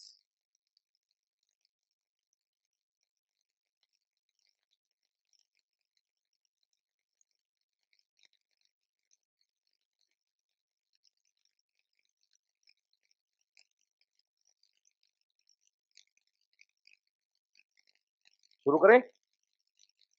Role of the micro and macro and micro nutrients में सबसे पहला एलिमेंट जो है वो कौन है? नाइट्रोजन। क्या आपको लास्ट में तक सबको दिख रहा है ये? क्योंकि ये मोटाई मुझे यूज करनी पड़ेगी, कुछ 13 एलिमेंट पढ़ाने हैं मैंने, तो अलग अलग पढ़ा नहीं सकता मैं, पढ़ाऊंगा मैं एक ही बोर्ड पे, ठीक है? क्योंकि मुझे एलिमेंट याद भी करवाने हैं आपको। समझ रहे हो बात या नहीं? इसलिए ये मार्कर दिख रहा है आपको, है बेटा? ठीक है। तो सबसे पहला एलिमेंट कौन सा? बोलो। प्लांट्स एब्जॉर्ब करते हैं नाइट्रोजन को नाइट्रेट, नाइट्राइट और अमोनियम आयन की फॉर्म में। लेकिन इन तीनों में सबसे ज्यादा जो एब्जॉर्प्शन होता है ना बच्चे, तो बताइए मैक्सिमम एब्जॉर्प्शन किसका है? नाइट्रेट का। समझ रहे हैं बात या नहीं? बताइए अगर प्लांट नाइट्रोजन को एब्जॉर्ब करते हैं तो उसका काम क्या है? बोलो। नाइट्रोजन हेल्प करता है प्लांट में प्रोटीन सिंथेसिस में। किसमें हेल्प करता है? प्रोटीन सिंथेसिस में। समझ रहे हैं? पूछिए कैसे। बोलो। प्रोटीन्स जो होते हैं वो बनते हैं अमाइनो एसिड से। किससे बनते हैं? और अमाइनो एसिड्स में बोलो NH2 ग्रुप होना बहुत जरूरी है। तो बताओ NH2 बिना अमाइनो ग्रुप के बच्चे अमाइनो एसिड बन नहीं पाएगा, बिना नाइट्रोजन के अमाइनो ग्रुप नहीं बनेगा, और बिना अमाइनो ग्रुप के अमाइनो एसिड नहीं बनेगा, और बिना अमाइनो एसिड के प्रोटीन नहीं बनेंगे। और बताइए जो प्रोटीन्स होते हैं, बोलो ऐसे, वही तो सेल के अंदर विटामिन्स होते हैं, एंजाइम्स होते हैं और हार्मोन्स होते हैं। तो बेसिकली हम कह देते हैं कि nitrogen are required for the synthesis of the protein, and these proteins are work in the cell like as the enzyme, hormones and vitamins. आप बताइए, सेल का मेटाबॉलिज्म यही तो चलाते हैं, एंजाइम, हार्मोन, विटामिन सेल के मेटाबॉलिज्म को चलाने के लिए रिस्पॉन्सिबल है। इसलिए हम कहते हैं कि प्लांट में मेटाबॉलिज्म के लिए सबसे ज्यादा रिक्वायर्ड एलिमेंट जो है वो कौन है? नाइट्रोजन। क्लियर? यस और नो? अच्छे से। दूसरा आप बताइए कि जो नाइट्रोजन होता है बच्चे, नाइट्रोजन न्यूक्लिक एसिड में प्रेजेंट होता है। किसमें प्रेजेंट होता है? न्यूक्लिक एसिड में। ठीक है, क्योंकि न्यूक्लिक एसिड में ना एक कंपाउंड होता है नाइट्रोजन बेस, बोलो एडेनिन और ग्वानिन, ये होते हैं प्यूरिन्स। और बोलो साइटोसिन, थाइमिन और यूरेसिल, ये होते हैं पिरिमिडीन्स। 5 नाइट्रोजन बेस पढ़ते हैं आप, और पांचों नाइट्रोजन बेस में प्रेजेंट है कौन? नाइट्रोजन। तो नाइट्रोजन के बिना बोलो न्यू डीएनए आरएनए नहीं बन सकता, नाइट्रोजन बेस के। सही है। और साथ ही साथ याद रखो कि जो नाइट्रोजन है ना बच्चे, ये क्लोरोफिल सिंथेसिस के लिए बहुत जरूरी है। पूछो क्यों? क्योंकि क्लोरोफिल का फॉर्मूला है C55H72O5। तो आप बताओ, विदाउट नाइट्रोजन आप नहीं बना सकते क्लोरोफिल को। तो आप बताइए कि बहुत जरूरी है किसके लिए? क्लोरोफिल सिंथेसिस के लिए। कौन? नाइट्रोजन। तो ये पहला एलिमेंट है आपका नाइट्रोजन। नाइट्रेट, नाइट्राइट और अमोनिया की फॉर्म में एब्जॉर्ब होता है। Protein synthesis, nucleic acid synthesis, vitamin, enzyme, hormones और क्लोरोफिल के सिंथेसिस के लिए जरूरी है। और नाइट्रोजन एक ऐसा एलिमेंट है जो प्लांट में मैक्सिमम क्या होता है? रिक्वायर्ड। आप देखिए एनसीईआरटी से नाइट्रोजन को पढ़ के जल्दी से।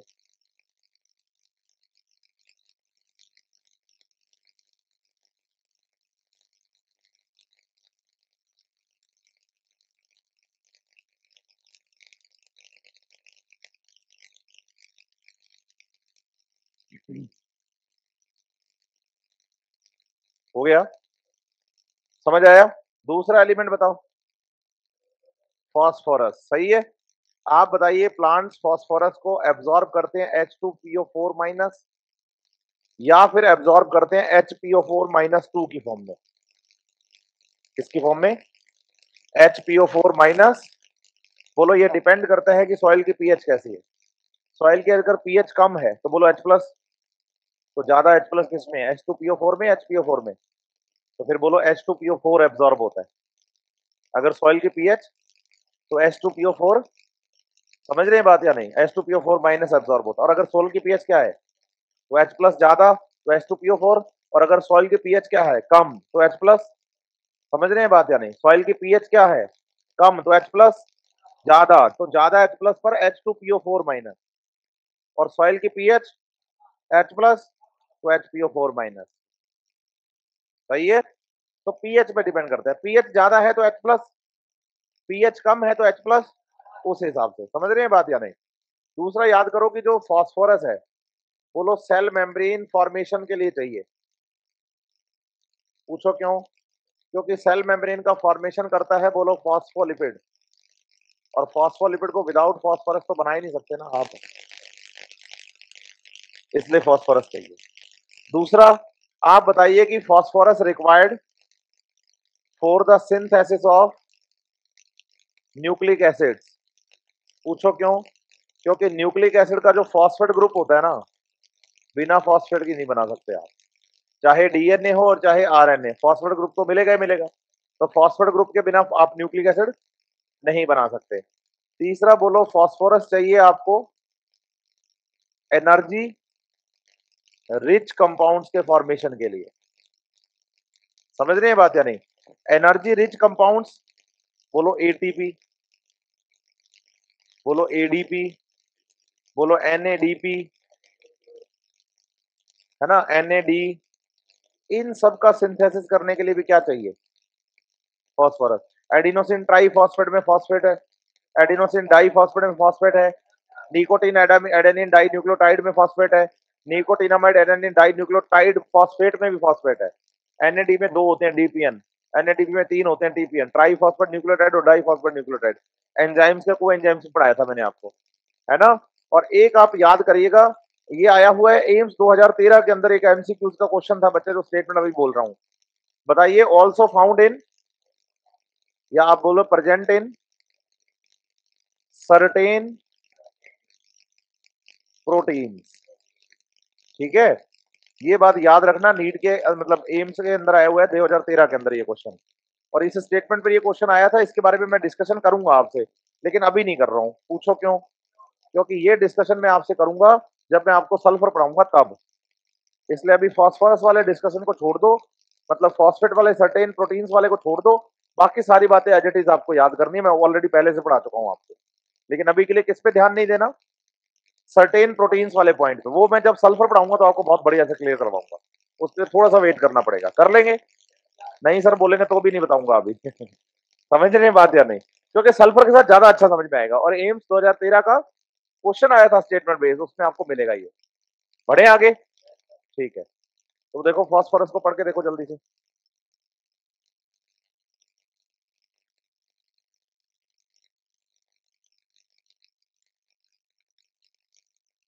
हाँ हाँ, nicotinamide adenine di nucleotide, 2 nucleotide है। न्यूक्लियोटाइड बिना फॉस्फोरस के थोड़ी बना पाओगे आप।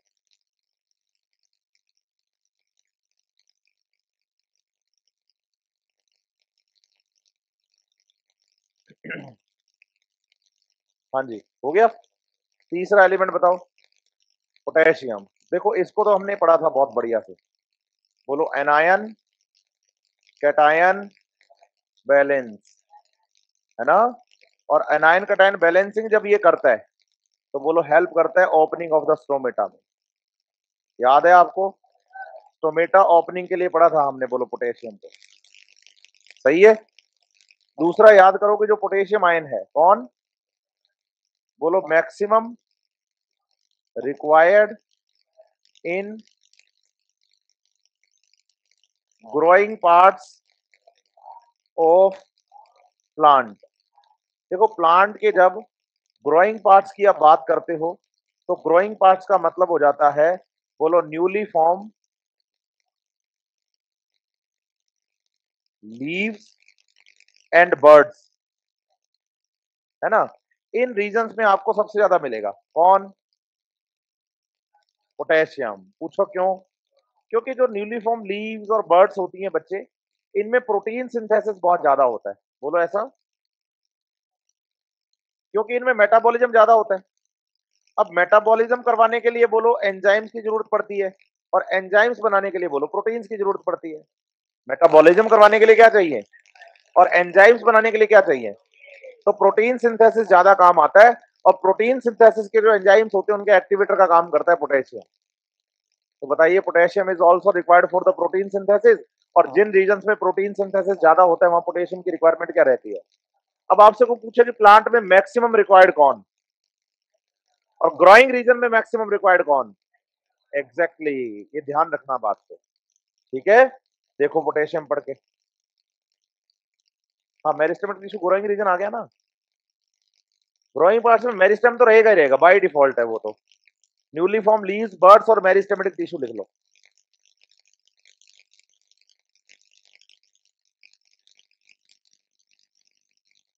तीनों में मेरिस्टेम है, बताऊंगा अभी, कैल्शियम तक आने तो सारे फंक्शन हो जाएंगे मिनरल के, फिर डाउट बचेगा ही नहीं आपके पास कोई।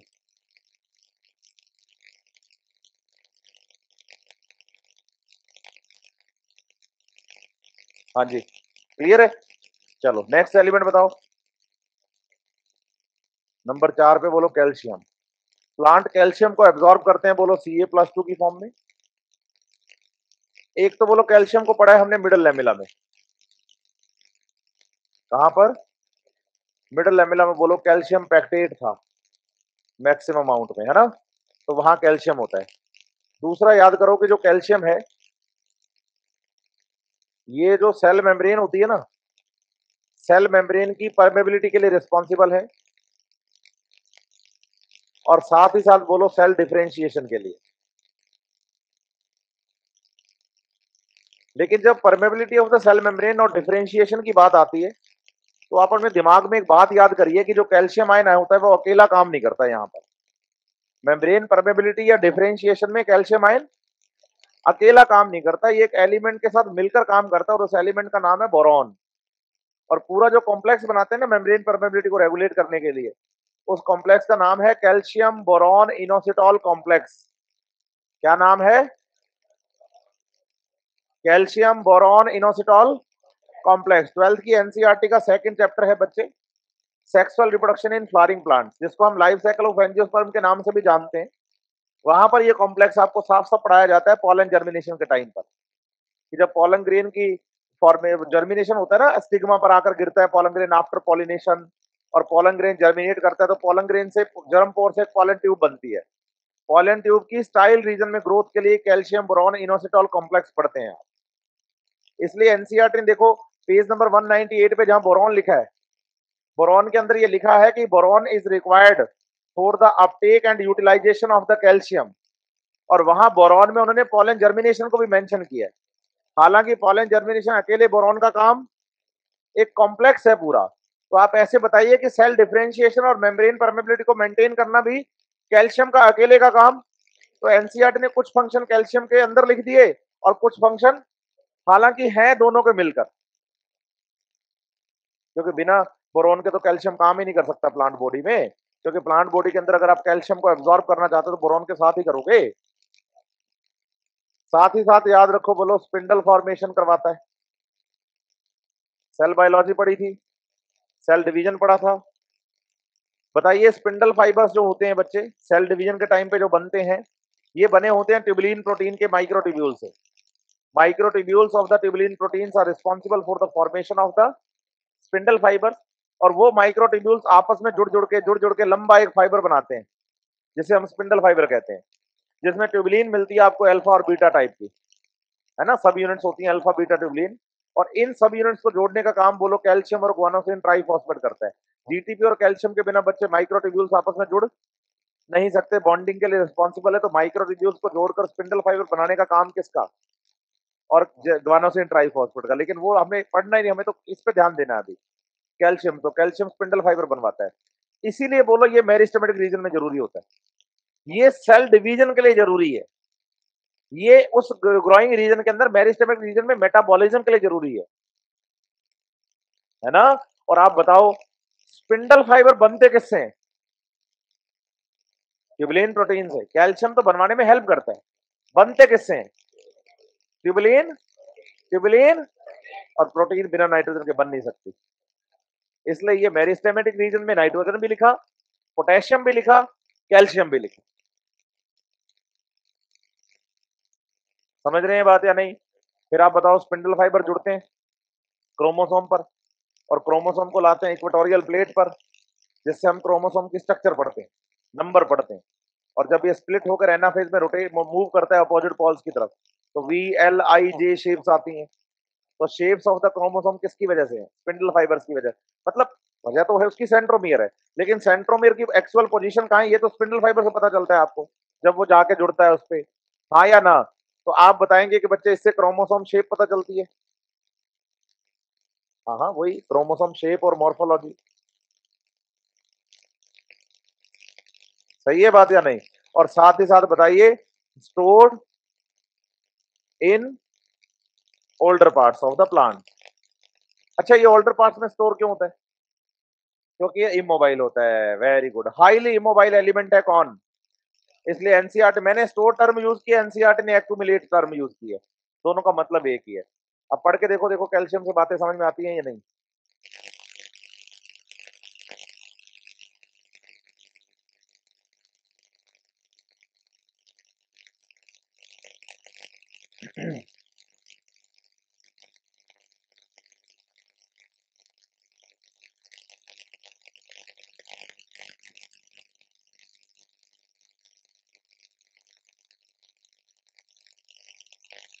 करें शुरू? नेक्स्ट एलिमेंट बताओ। Magnesium. Magnesium absorb from the plant soil in the form of. सही है। अब आप बताओ कि जब हम मैग्नीशियम की बात करते हैं तो आप बताइए कि मैग्नीशियम एक तो क्लोरोफिल के लिए चाहिए, किसके लिए? क्योंकि क्लोरोफिल जो होता है बच्चों उसका फॉर्मूला हम पढ़ते हैं C55H72O5N4Mg। तो देखो बिना Mg के आप क्लोरोफिल नहीं बना सकते। सही है। दूसरा बोलो हमें Mg किस लिए चाहिए? बोलो प्रोटीन सिंथेसिस के लिए। बोलो बिना मैग्नीशियम के सेल में प्रोटीन सिंथेसिस नहीं हो सकता। पूछो क्यों? क्योंकि राइबोसोम जो होता है ना, राइबोसोम, यस और नो? तो राइबोसोमल स्ट्रक्चर को मेंटेन करने का काम किसका? मैग्नीशियम का। सेल बायोलॉजी पढ़ी थी। राइबोसोम में एक टर्म पढ़ते हैं हम कि राइबोसोम की दोनों सब यूनिट जो होती हैं, है ना, लार्ज सब यूनिट और small subunits are attached to each other by the help of the magnesium ion. हालांकि अगर मेरे को पता नहीं आपने पढ़ा या नहीं पढ़ा, क्योंकि सेल बायो मैंने पढ़ाई नहीं थी आपको, नहीं नहीं ये तो पढ़ा, लेकिन उसकी एक्चुअल कंसंट्रेशन 0.001 एम रिक्वायर्ड होती है मिनिमम। और ये अगर 10 मल्टीप्लाई से ज्यादा हो जाए, 0.01 एम हो जाए, तो दो राइबोसोम आपस में जुड़कर बच्चे डाइमर बना देते हैं और डाइमर प्रोटीन सिंथेसिस नहीं करते हैं। नहीं पढ़ा कोई बात नहीं, लेकिन इतना तो याद होना चाहिए कि जो राइबोसोम्स हैं बच्चे, उनकी सब यूनिट्स को जोड़ने का काम किसका है? मैग्नीशियम का। समझ रहे हैं बात या नहीं? यस और नो? तो आपको ये भी समझना है कि मैग्नीशियम जरूरत से नहीं होना चाहिए और जरूरत से नहीं होना चाहिए। अगर जरूरत से ज्यादा है तो भी राइबोसोम प्रोटीन सिंथेसिस नहीं कर पाएंगे, जरूरत से कम है तो भी राइबोसोम प्रोटीन सिंथेसिस नहीं कर पाएंगे। और अगर आपसे पूछ लिया जाए कि ऐसा कौन सा मिनरल है जो प्रोटीन सिंथेसिस को डायरेक्ट अफेक्ट करता है, ऑप्शन में मैग्नीशियम भी हो तो आप टिक कर सकते हैं उसको, दूसरों से प्रायोरिटी दे सकते हैं। लेकिन डिपेंड करता है कि नाइट्रोजन के साथ है या किसी और एलिमेंट के। क्योंकि अगर नाइट्रोजन के साथ है फिर तो प्रोटीन सिंथेसिस के लिए नाइट्रोजन सबसे ज्यादा इंपॉर्टेंट हो गया, क्योंकि उसके बिना अमीनो एसिड नहीं बन सकते। लेकिन अगर नाइट्रोजन नहीं और मैग्नीशियम है कि डायरेक्ट इफेक्ट करता है, हाँ, तो फिर मैग्नीशियम को हम प्रायोरिटी दे सकते हैं, क्योंकि भाई ये राइबोसोम बनवाता है और राइबोसोम वो साइट्स हैं बच्चे जहां प्रोटीन सिंथेसिस चलता है। सही है बात या नहीं? इसलिए चाहे सेल प्रोकैरियोट हो और चाहे, राइबोसोम होना एसेंशियल है। Ribosome is a universal cell organelle. नहीं, साथ ही साथ याद रखिए कि भाई ये न्यूक्लिक एसिड्स सिंथेसिस में इन्वॉल्व है। पूछो क्यों? वो इसलिए है कि बोलो डीएनए से बनता है डीएनए, तो इसे डीएनए रेप्लिकेशन कहते हैं। और बोलो डीएनए से बनता है आरएनए, तो इसे ट्रांसक्रिप्शन कहते हैं, लेशन नहीं, हाँ ट्रांसक्रिप्शन। आरएनए से प्रोटीन बनना ट्रांसलेशन होता है, ट्रांसलेशन नहीं, ट्रांसक्रिप्शन कहते हैं। सही है बात या नहीं? तो न्यूक्लिक एसिड सिंथेसिस के लिए जैसे हम बात कर रहे हैं ना यहाँ, तो डीएनए से डीएनए बनना बोलो रेप्लिकेशन। सही है। और रेप्लिकेशन में काम आने वाला एंजाइम बोलो डीएनए पॉलीमरेज। और ऐसे बोलो डीएनए से आरएनए बनाने वाला एंजाइम आरएनए पॉलीमरेज। और बोलो डीएनए और आरएनए पॉलीमरेज दोनों ही एंजाइम्स का एक्टिवेटर होता है मैग्नीशियम। बोलो अगर मैग्नीशियम नहीं होगा तो पॉलीमरेज एंजाइम काम, और अगर पॉलीमरेज एंजाइम काम नहीं करेंगे तो बच्चे फिर कैसे डीएनए का और आरएनए का सिंथेसिस हो पाएगा? सही है। इसलिए मैग्नीशियम भी एक एसेंशियल एलिमेंट हो जाता है प्लांट के लिए। क्लियर है बात या नहीं? पढ़ के देखो मैग्नीशियम को, समझ में आता है या नहीं?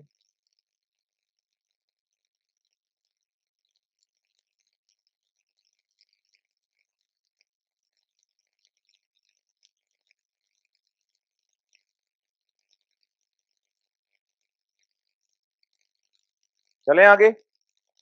नेक्स्ट एलिमेंट कौन बताइए? प्लांट्स एब्जॉर्ब करते हैं सल्फर को सल्फेट आयन की फॉर्म में।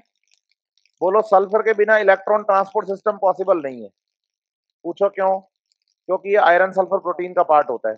चाहे फोटोसिंथेसिस का ईटीएस ले लो, चाहे रेस्पिरेशन के इनर मेम्ब्रेन पर चलने वाला ईटीएस, बिना आयरन सल्फर प्रोटीन के आप ईटीएस नहीं चला सकते।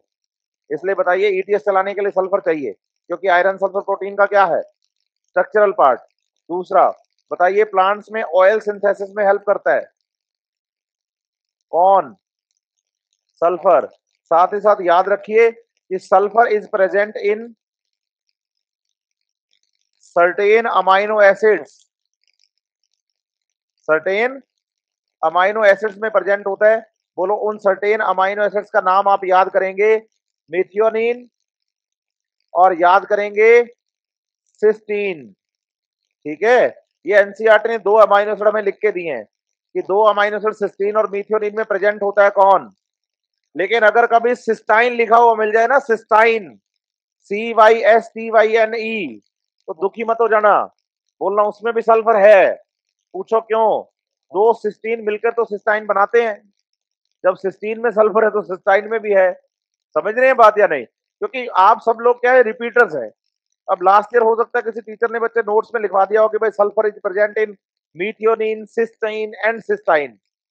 बच्चा कहता है मीथियोनिन और सिस्टीन तो एनसीईआरटी ने लिखा है, सिस्टाइन भी लिखवाया था सर पिछले साल, क्या सिस्टाइन में सल्फर होता है या नहीं होता? बोलो हाँ, दो सिस्टीन मिलकर तो सिस्टाइन बनाते हैं, है ना? अब एक बात और समझना ध्यान से, जो काम की बात है, और सुनिएगा इसको अच्छे से, ठीक है? आप सोचो मैं बात कर रहा हूं किसकी? प्रोटीन्स की। प्रोटीन्स किससे बनते हैं? सही है। बताइए अमीनो एसिड कितने टाइप के याद करने हैं प्रोटीन बनाने वाले? बोलो 20 के 20 अमीनो एसिड में नाइट्रोजन प्रेजेंट है, लेकिन कुछ अमीनो एसिड में सल्फर प्रेजेंट है, जैसे कि सिस्टीन और मीथियोनिन। अगर मैं एक स्टेटमेंट बोलूं कि nitrogen found in proteins because present in all amino acids, सही है। और अगर मैं स्टेटमेंट बोलूं कि sulphur is found in proteins because it present in some amino acids, सही है। कि सल्फर अमीनो एसिड्स में होता है इसलिए प्रोटीन में होता है, हाँ या ना? अब आप बताना कि प्रोटीन आगे दो टाइप की हैं। बोलो एक तो होती है सिंपल प्रोटीन और एक होती है कॉन्जुगेटेड या कॉम्प्लेक्स प्रोटीन। समझ रहे हैं? कॉन्जुगेटेड में प्रोटीन के साथ नॉन प्रोटीन पार्ट भी रहता है। सिंपल पार्ट जो होता है बच्चे, सिंपल प्रोटीन सिर्फ अमाइनो एसिड का बना होता है, लेकिन जो कॉन्जुगेटेड प्रोटीन होती है उनमें अमाइनो एसिड के साथ दूसरे कंपोनेंट भी, स्ट्रक्चरल कंपोनेंट भी आ जाते हैं।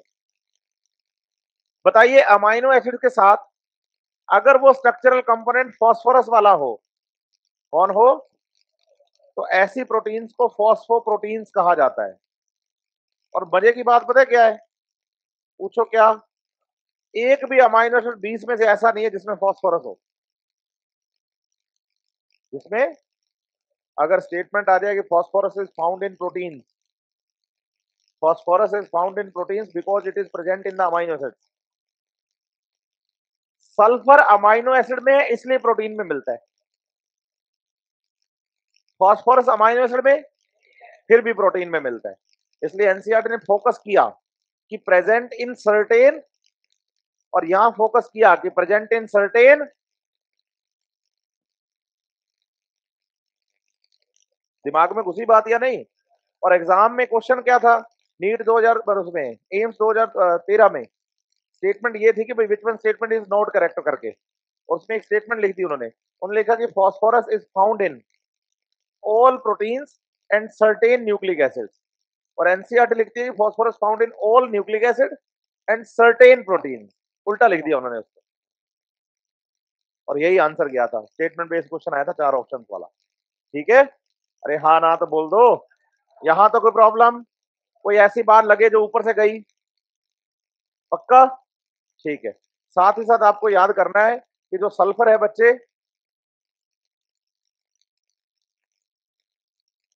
वो सर्टेन विटामिन में भी प्रेजेंट होता है। सर्टेन विटामिन में याद करो, बोलो बायोटीन, थियामीन और कोएंजाइम ए। बोलो कोएंजाइम ए पढ़ाया था आपने, acetyl coenzyme A, succinyl coenzyme A. Thiamine भी हमने पढ़ा था, टीपीपी, थियामीन पायरोफॉस्फेट। नहीं पढ़ा तो किसको नहीं पढ़ा? बस इस एक को याद करना पड़ेगा आपको, ठीक है? बाकी तो आपने पढ़े हैं। सल्फर पढ़ के देखो जल्दी से।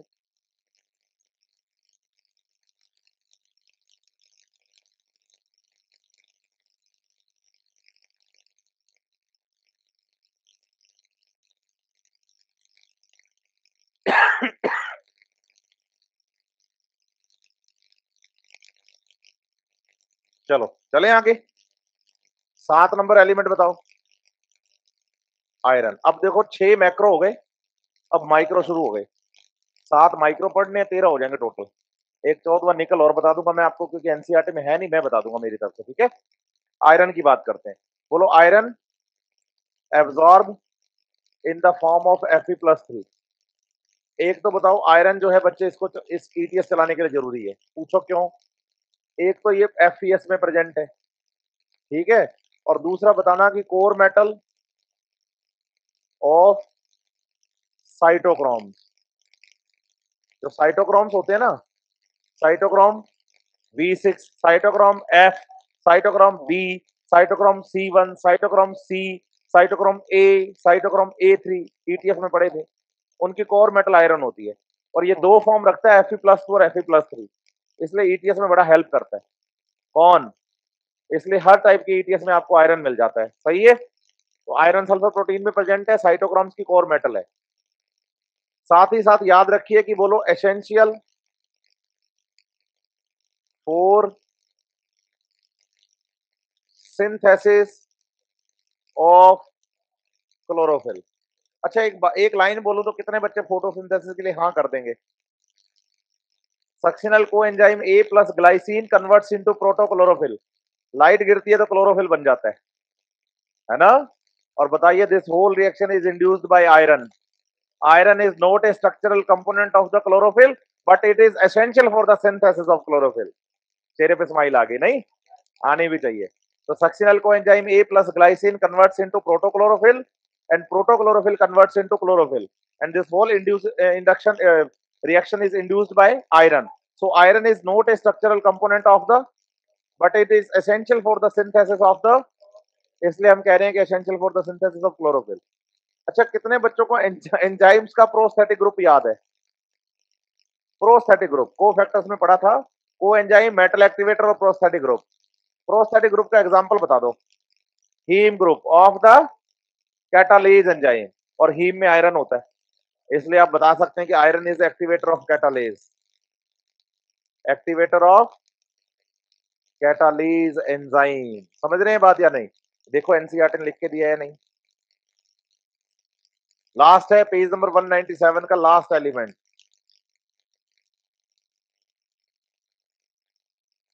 है ना? चलें आगे। नेक्स्ट एलिमेंट बताओ, 8 नंबर बोलो। Mn। मैग्नीज को प्लांट एब्जॉर्ब करते हैं Mn+2 की फॉर्म में। ठीक है। आप बताइए कि मैग्नीज जो है ये फोटोलाइसिस ऑफ वाटर में हेल्प करता है, फोटोलाइसिस ऑफ, और फोटोसिंथेसिस के दौरान जब वाटर का फोटोलाइसिस हुआ था तो क्या बना था? सांस लो। मैंने कहा था मैग्नीज के बिना सांस नहीं ले सकते हम, क्योंकि ऑक्सीजन हमें जितनी भी मिलती है फोटोसिंथेसिस में मैग्नीज निकाल के देता है। सही है।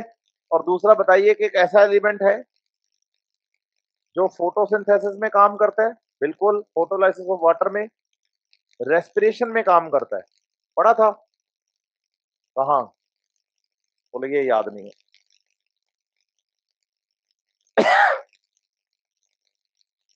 मैग्नीशियम था। कितने बच्चों को मैंने जो क्रैब साइकिल बना के दिया था केमिकल रिएक्शन वाला याद है? Citric acid, cisaconitic acid, isocitric acid, oxalosuccinic acid, then alpha ketoglutaric acid. याद करो, जब मैंने आपको ऑक्सैलोसक्सनिक एसिड से अल्फा कीटोग्लूटेरिक एसिड बनवाया था ना, तो CO2 निकाल के मैंने डी कार्बोक्सिलेज एंजाइम लिखा था, और मैंने वहां डब्बे में बंद करके लिखा था Mn+2, और मैंने कहा था याद रखना आगे चल के काम आएगा। आज काम आ रहा है। देखो रेस्पिरेशन में भी मैग्नीज काम करता है, और साथ ही साथ बोलो नाइट्रोजन मेटाबॉलिज्म में भी, नाइट्रोजन मेटाबॉलिज्म में भी। ये मैंने अभी पढ़ाया नहीं है आपको। फोटोसिंथेसिस में काम कर लिया, फोटोलाइसिस ऑफ वाटर में, रेस्पिरेशन में काम कर लिया, डीकार्बोक्सिलेशन के लिए, यस और नो। और बोलो नाइट्रोजन मेटाबॉलिज्म सर अभी आपने पढ़ाया नहीं, नाइट्रोजन साइकिल जब पढ़ाओगे तब बता दोगे। सही है बात या नहीं? तो एक ऐसा एलिमेंट है जो फोटोसिंथेसिस, रेस्पिरेशन और नाइट्रोजन मेटाबॉलिज्म तीनों में काम करता है, ऐसा हमें एनसीईआरटी ने पढ़ाया है। पढ़ के देखो मैग्नीज को। हो गया? दो लाइनें माइक्रोन्यूट्रिएंट्स के बारे में एनसीईआरटी ने ज्यादा नहीं लिखा, दो लाइनें हैं बस। बोरोन में ही है 4 लाइनें। पूछो क्यों? क्योंकि मैक्रो के साथ काम करता है कैल्शियम के, इसलिए फंक्शन बढ़ जाते हैं। जो अमाउंट में कम चाहिए उनके फंक्शन भी कम है ना? दो लाइनें लिख रही है एनसीईआरटी इसीलिए। नेक्स्ट बताओ कौन? जिंक। बोलो Zn+2 की फॉर्म में एब्जॉर्ब होता है। किसकी फॉर्म में? Zn+2 की फॉर्म में। एक तो इसका मेन फंक्शन याद करो, बोलो oxygen synthesis. NCERT page number 248 देखो आप, 248, physiological effect of the growth hormones, growth regulators. उसमें एक हार्मोन लिखा हुआ है ऑक्सिन। ये जब पढ़ाऊंगा तो आपको पता चलेगा कि ये ग्रोथ प्रमोटर हार्मोन है और ऑक्सिन का सिंथेसिस एक अमाइनो एसिड से होता है जिसका नाम है ट्रिप्टोफैन। क्या नाम है? ट्रिप्टोफैन नाम के अमाइनो एसिड से। और बताइए ट्रिप्टोफैन से ऑक्सिन के सिंथेसिस में हेल्प करता है कौन? तो बोलो जिंक नहीं होगा तो ऑक्सिजन नहीं बनेगा, ऑक्सिजन नहीं बनेगा तो प्लांट ग्रोथ नहीं करेगा, क्योंकि ये ग्रोथ प्रमोटर होता है। क्या होता है? और साथ ही साथ याद रखो एक्टिवेटर ऑफ कार्बोक्सिलेज एंजाइम। क्या बोलोगे? एक्टिवेटर ऑफ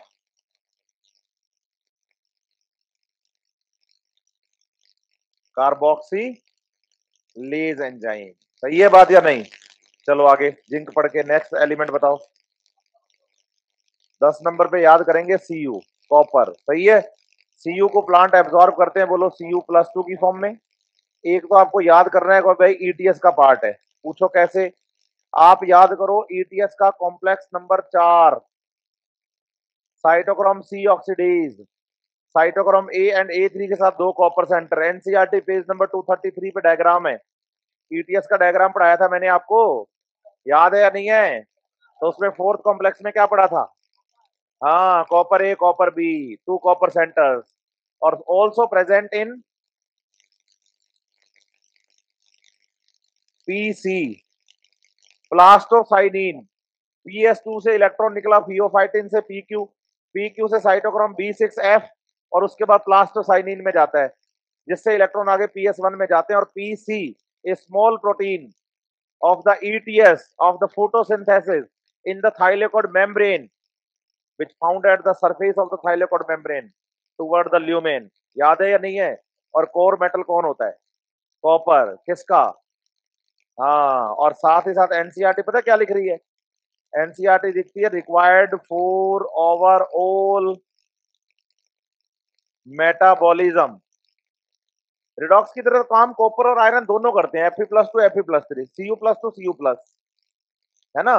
लेकिन एनसीईआरटी एक लाइन लिखती है कि required for the overall metabolism. पूछो हाउ? आप बताओ कि भाई एनसीईआरटी पेज नंबर 233 पे देखो ईटीएस का डायग्राम है, रेस्पिरेशन वाले, है ना। इसका 4th कॉम्प्लेक्स है जिसमें कॉपर प्रेजेंट है। बोलो अगर 4th कॉम्प्लेक्स काम करेगा तो इलेक्ट्रॉन निकल के ऑक्सीजन के पास जाएंगे, और अगर इलेक्ट्रॉन निकल के कहां जा रहे हैं? कहां जा रहे हैं? कहां जा रहे हैं? हाँ, और अगर ये इलेक्ट्रॉन निकल के जा रहे हैं ऑक्सीजन के, तो इस बात को समझना पड़ेगा कि बच्चे अगर 4th कॉम्प्लेक्स में कॉपर काम करना क्या कर दे? ईटीएस। और अगर ईटीएस ब्लॉक तो क्रेब साइकिल, और अगर क्रेब साइकिल बंद तो इंटरमीडिएट कंपाउंड भी नहीं बनेंगे। तो बच्चे इंटरमीडिएट कंपाउंड नहीं बनोगे तो बनेंगे तो उनके बिना बच्चे आप ओवरऑल मेटाबॉलिज्म चलाएंगे कैसे? है ना, क्योंकि वही तो कंपाउंड है जो इंटरमीडिएट कंपाउंड जो अदर मॉलिक्यूल्स के बायोसिंथेसिस में हेल्प करते हैं। एम्फीबॉलिक पाथवे में पढ़ा था हमने। और अगर क्रेब साइकिल चलेगा नहीं तो इंटरमीडिएट कंपाउंड बनेगी नहीं, तो आप मेटाबॉलिज्म कैसे चलाओगे? है ना। नेक्स्ट एलिमेंट बताओ। बोरॉन। बोरॉन को प्लांट एब्जॉर्ब करते हैं किसकी फॉर्म में? BO3-3 या B4O7-2, बोरेट आयन की फॉर्म में। सही है। आप बताइए कि जो बोरॉन है, बोलो required for uptake and utilisation of calcium. Calcium के लिए बड़ा जरूरी है ये, इसलिए जितने भी काम कैल्शियम कर रहा है बिना बोरॉन के नहीं कर पाएगा। इसलिए यहां पर आपको सेल डिफरेंशिएशन भी याद करना है। क्या याद करना है? और साथ ही साथ पॉलन जर्मिनेशन भी बताया मैंने अभी आपको थोड़ी देर पहले। मैंने कहा कि पॉलन जर्मिनेशन में अकेला बोरॉन काम, कैल्शियम बोरॉन इनोसिटॉल कॉम्प्लेक्स होता है, लेकिन हमें सिर्फ एनसीईआरटी ने बोरॉन में लिख के दिया पॉलन जर्मिनेशन। और साथ ही साथ याद करना है फूड ट्रांसलोकेशन। फ्लोएम से जो फूड का ट्रांसलोकेशन होता है ना बच्चे, उसमें भी बोरॉन हेल्प करता है। समझ रहे हैं बात या नहीं?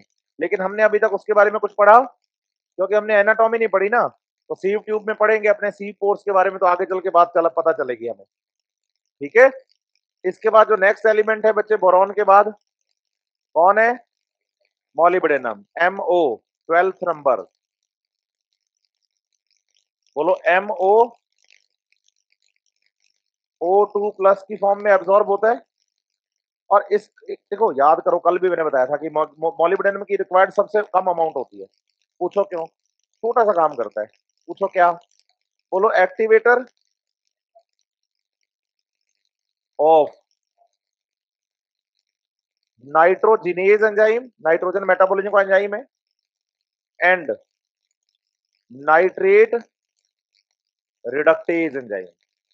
ये दो एंजाइम है, बस इनका एक्टिवेटर है, इसके अलावा कोई याद नहीं करना काम आपको मॉलिब्डेनम का, ठीक है। इसे सबसे कम रिक्वायर्ड अमाउंट में होता है कौन, मॉलिब्डेनम।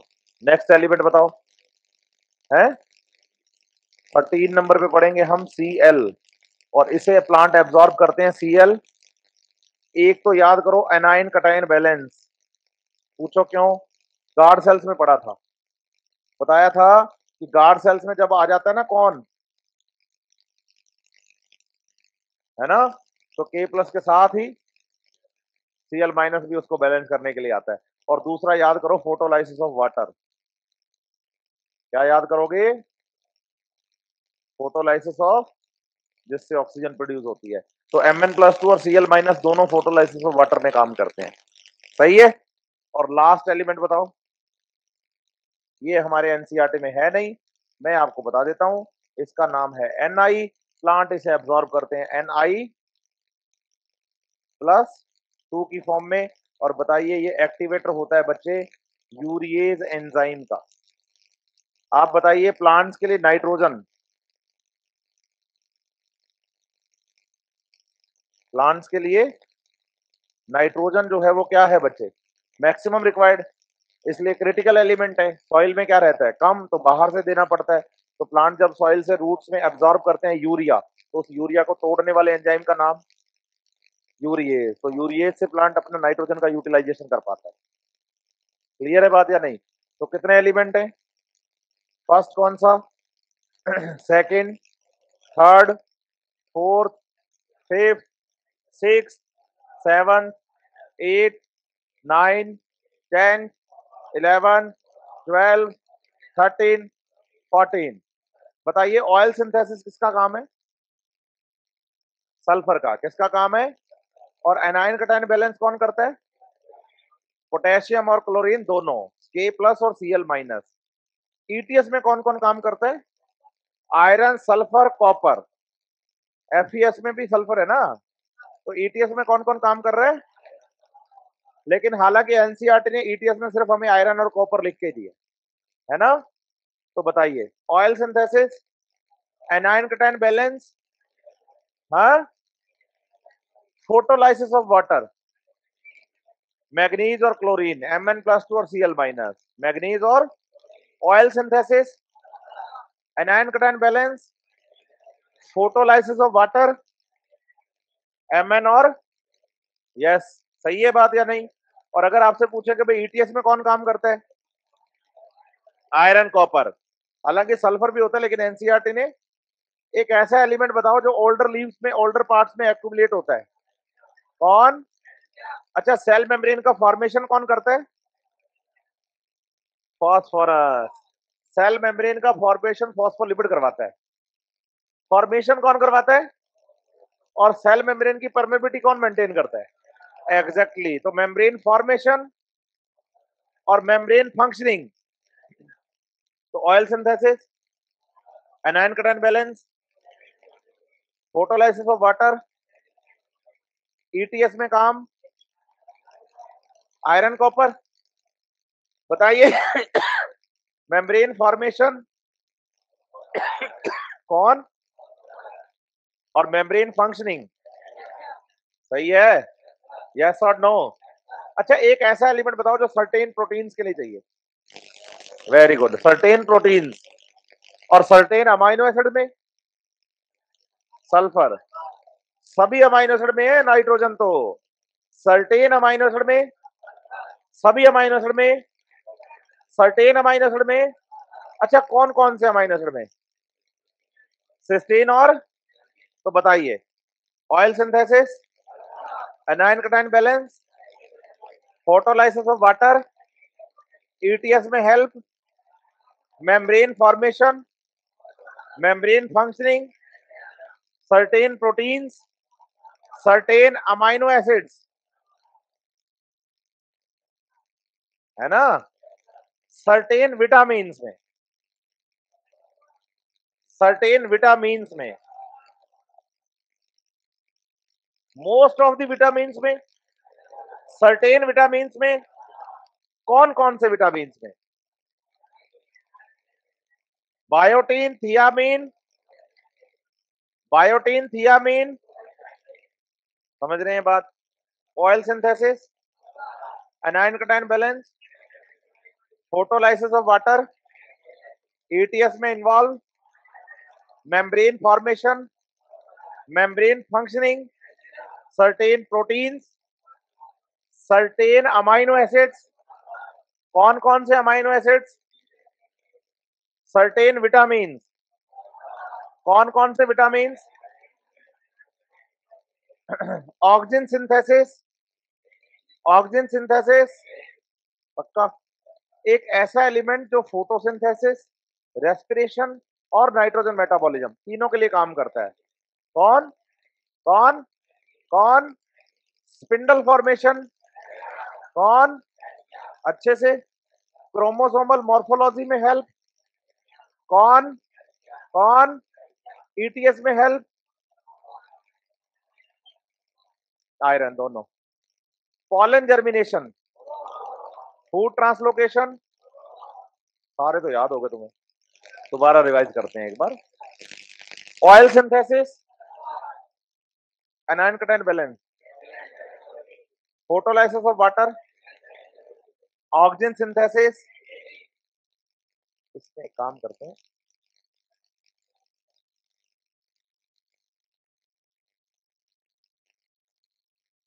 है ना, ये आ गया, चलो कोई बात नहीं, बताइए, मैं बोलता जाऊंगा, आप मुझे बताते जाइएगा। ऑयल सिंथेसिस, सर्टेन प्रोटीन,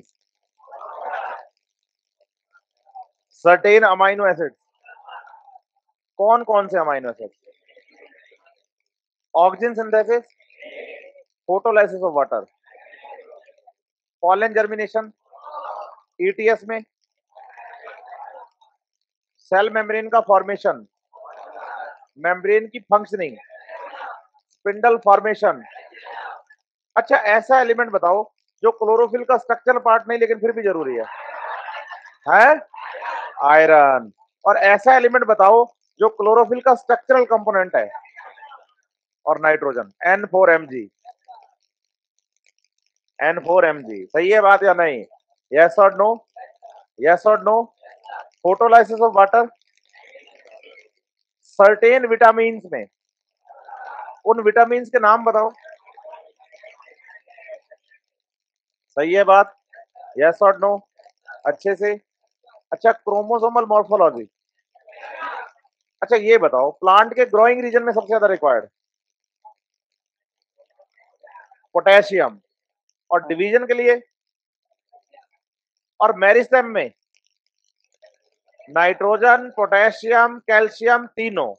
मैंने कही ना आपको, मेरिस्टेमेटिक रीजन में।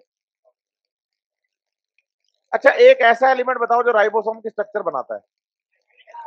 अच्छा, क्लोरोफिल का स्ट्रक्चरल पार्ट नहीं लेकिन फिर भी चाहिए, ठीक है, क्लोरोफिल का स्ट्रक्चरल पार्ट है। अच्छा, सेल मेम्ब्रेन का फॉर्मेशन कौन करवाता है? और पॉलन जर्मिनेशन। अच्छा, सेल मेम्ब्रेन की फंक्शनिंग कौन कंट्रोल करता है? Oxygen synthesis, oil synthesis, urease का एक्टिवेटर। अरे वेट करो, निकल क्या होता है? बेल तो लगने दो, मेरे को करेंगे निकल, निकल नहीं, निकल, Ni+2 नहीं मेरे को करेंगे निकल, ऐसे कैसे निकले? वेट करो, सही है। अच्छा, फोटोलाइसिस ऑफ वाटर, अच्छा एक ऐसा एलिमेंट बताओ जो फोटोसिंथेसिस, रेस्पिरेशन, नाइट्रोजन मेटाबॉलिज्म तीनों में काम करता है? और राइबोसोम की स्ट्रक्चर कौन बनवाता है? कौन बनवाता है? और ओल्डर रीजन में एक्यूमुलेट कौन होता है? हाईली इमोबाइल और हाईली मोबाइल नाइट्रोजन। इसका मतलब आपको सारे एलिमेंट याद है नहीं? अब आपको आज जाके क्या करना है? नहीं, आप एनसीईआरटी जाके 10 मिनट में पूरी पढ़ दीजिएगा, सारे मिनरल। फिर क्या करिए, व्हाइट पेज लीजिए नीले पेन से, सारे एलिमेंट्स के फंक्शन ऐसे लिखिए जैसे मैंने लिखे। मतलब पूरी लाइन इंग्लिश में लिखने की जरूरत नहीं, सिर्फ फंक्शन लिखिए कि भाई सर्टेन प्रोटीन्स लिख दीजिए, उससे लिख दीजिए प्रेजेंट्स और the found in the certain protein, ऐसे करने की जरूरत नहीं है। सिर्फ लिखिए certain protein, certain amino acid, dash करके सामने उन प्रोटीन अमाइनो एसिड के नाम लिख दीजिए। है ना, ऐसे करके ऑयल सिंथेसिस, ऐसे जैसे मैंने लिखा शॉर्ट में, ऐसे आप लिखिए। आप जब घर पे खुद 10 मिनट में पढ़ के सारे फंक्शन लिखेंगे, क्योंकि मेरे साथ याद करके जा रहे हैं आप, तो 70 to 80% फंक्शन आप ऐसे लिख देंगे, बचेंगे कितने? तो आपने व्हाइट पेज पे सारे फंक्शन ब्लू कलर के पेन से लिखे, फिर उनको मैच करिए एनसीईआरटी के साथ। तो 10 मिनट पढ़ने में, 10 मिनट लिखने में, और 5-7 मिनट 10 मिनट आएंगे मैच करने में। जब आप 70% लिख दोगे ना, तो बचेंगे कितने? वो 30% मेंशन कर देना लाल पेन से। कि जो नीले वाले थे वो तो मेरे को याद थे, लाल वाले वो हैं जो मैं उस पेज को फोल्ड करके एनसीईआरटी पेज नंबर 197 पे फंसा देना। अब अगला टेस्ट जब आएगा आपका माइनर, उससे पहले एनसीईआरटी ने पढ़ के इस पेज को पढ़ना जो आपने खुद लिखा है, 2 टेस्ट तक लगातार, फिर उसको फाड़ के फेंक देना। पूछो क्यों? अरे तब तक तो याद ही हो जाएंगे सारे। चलो मिलते हैं कल, है ना, यहीं से शुरू करेंगे।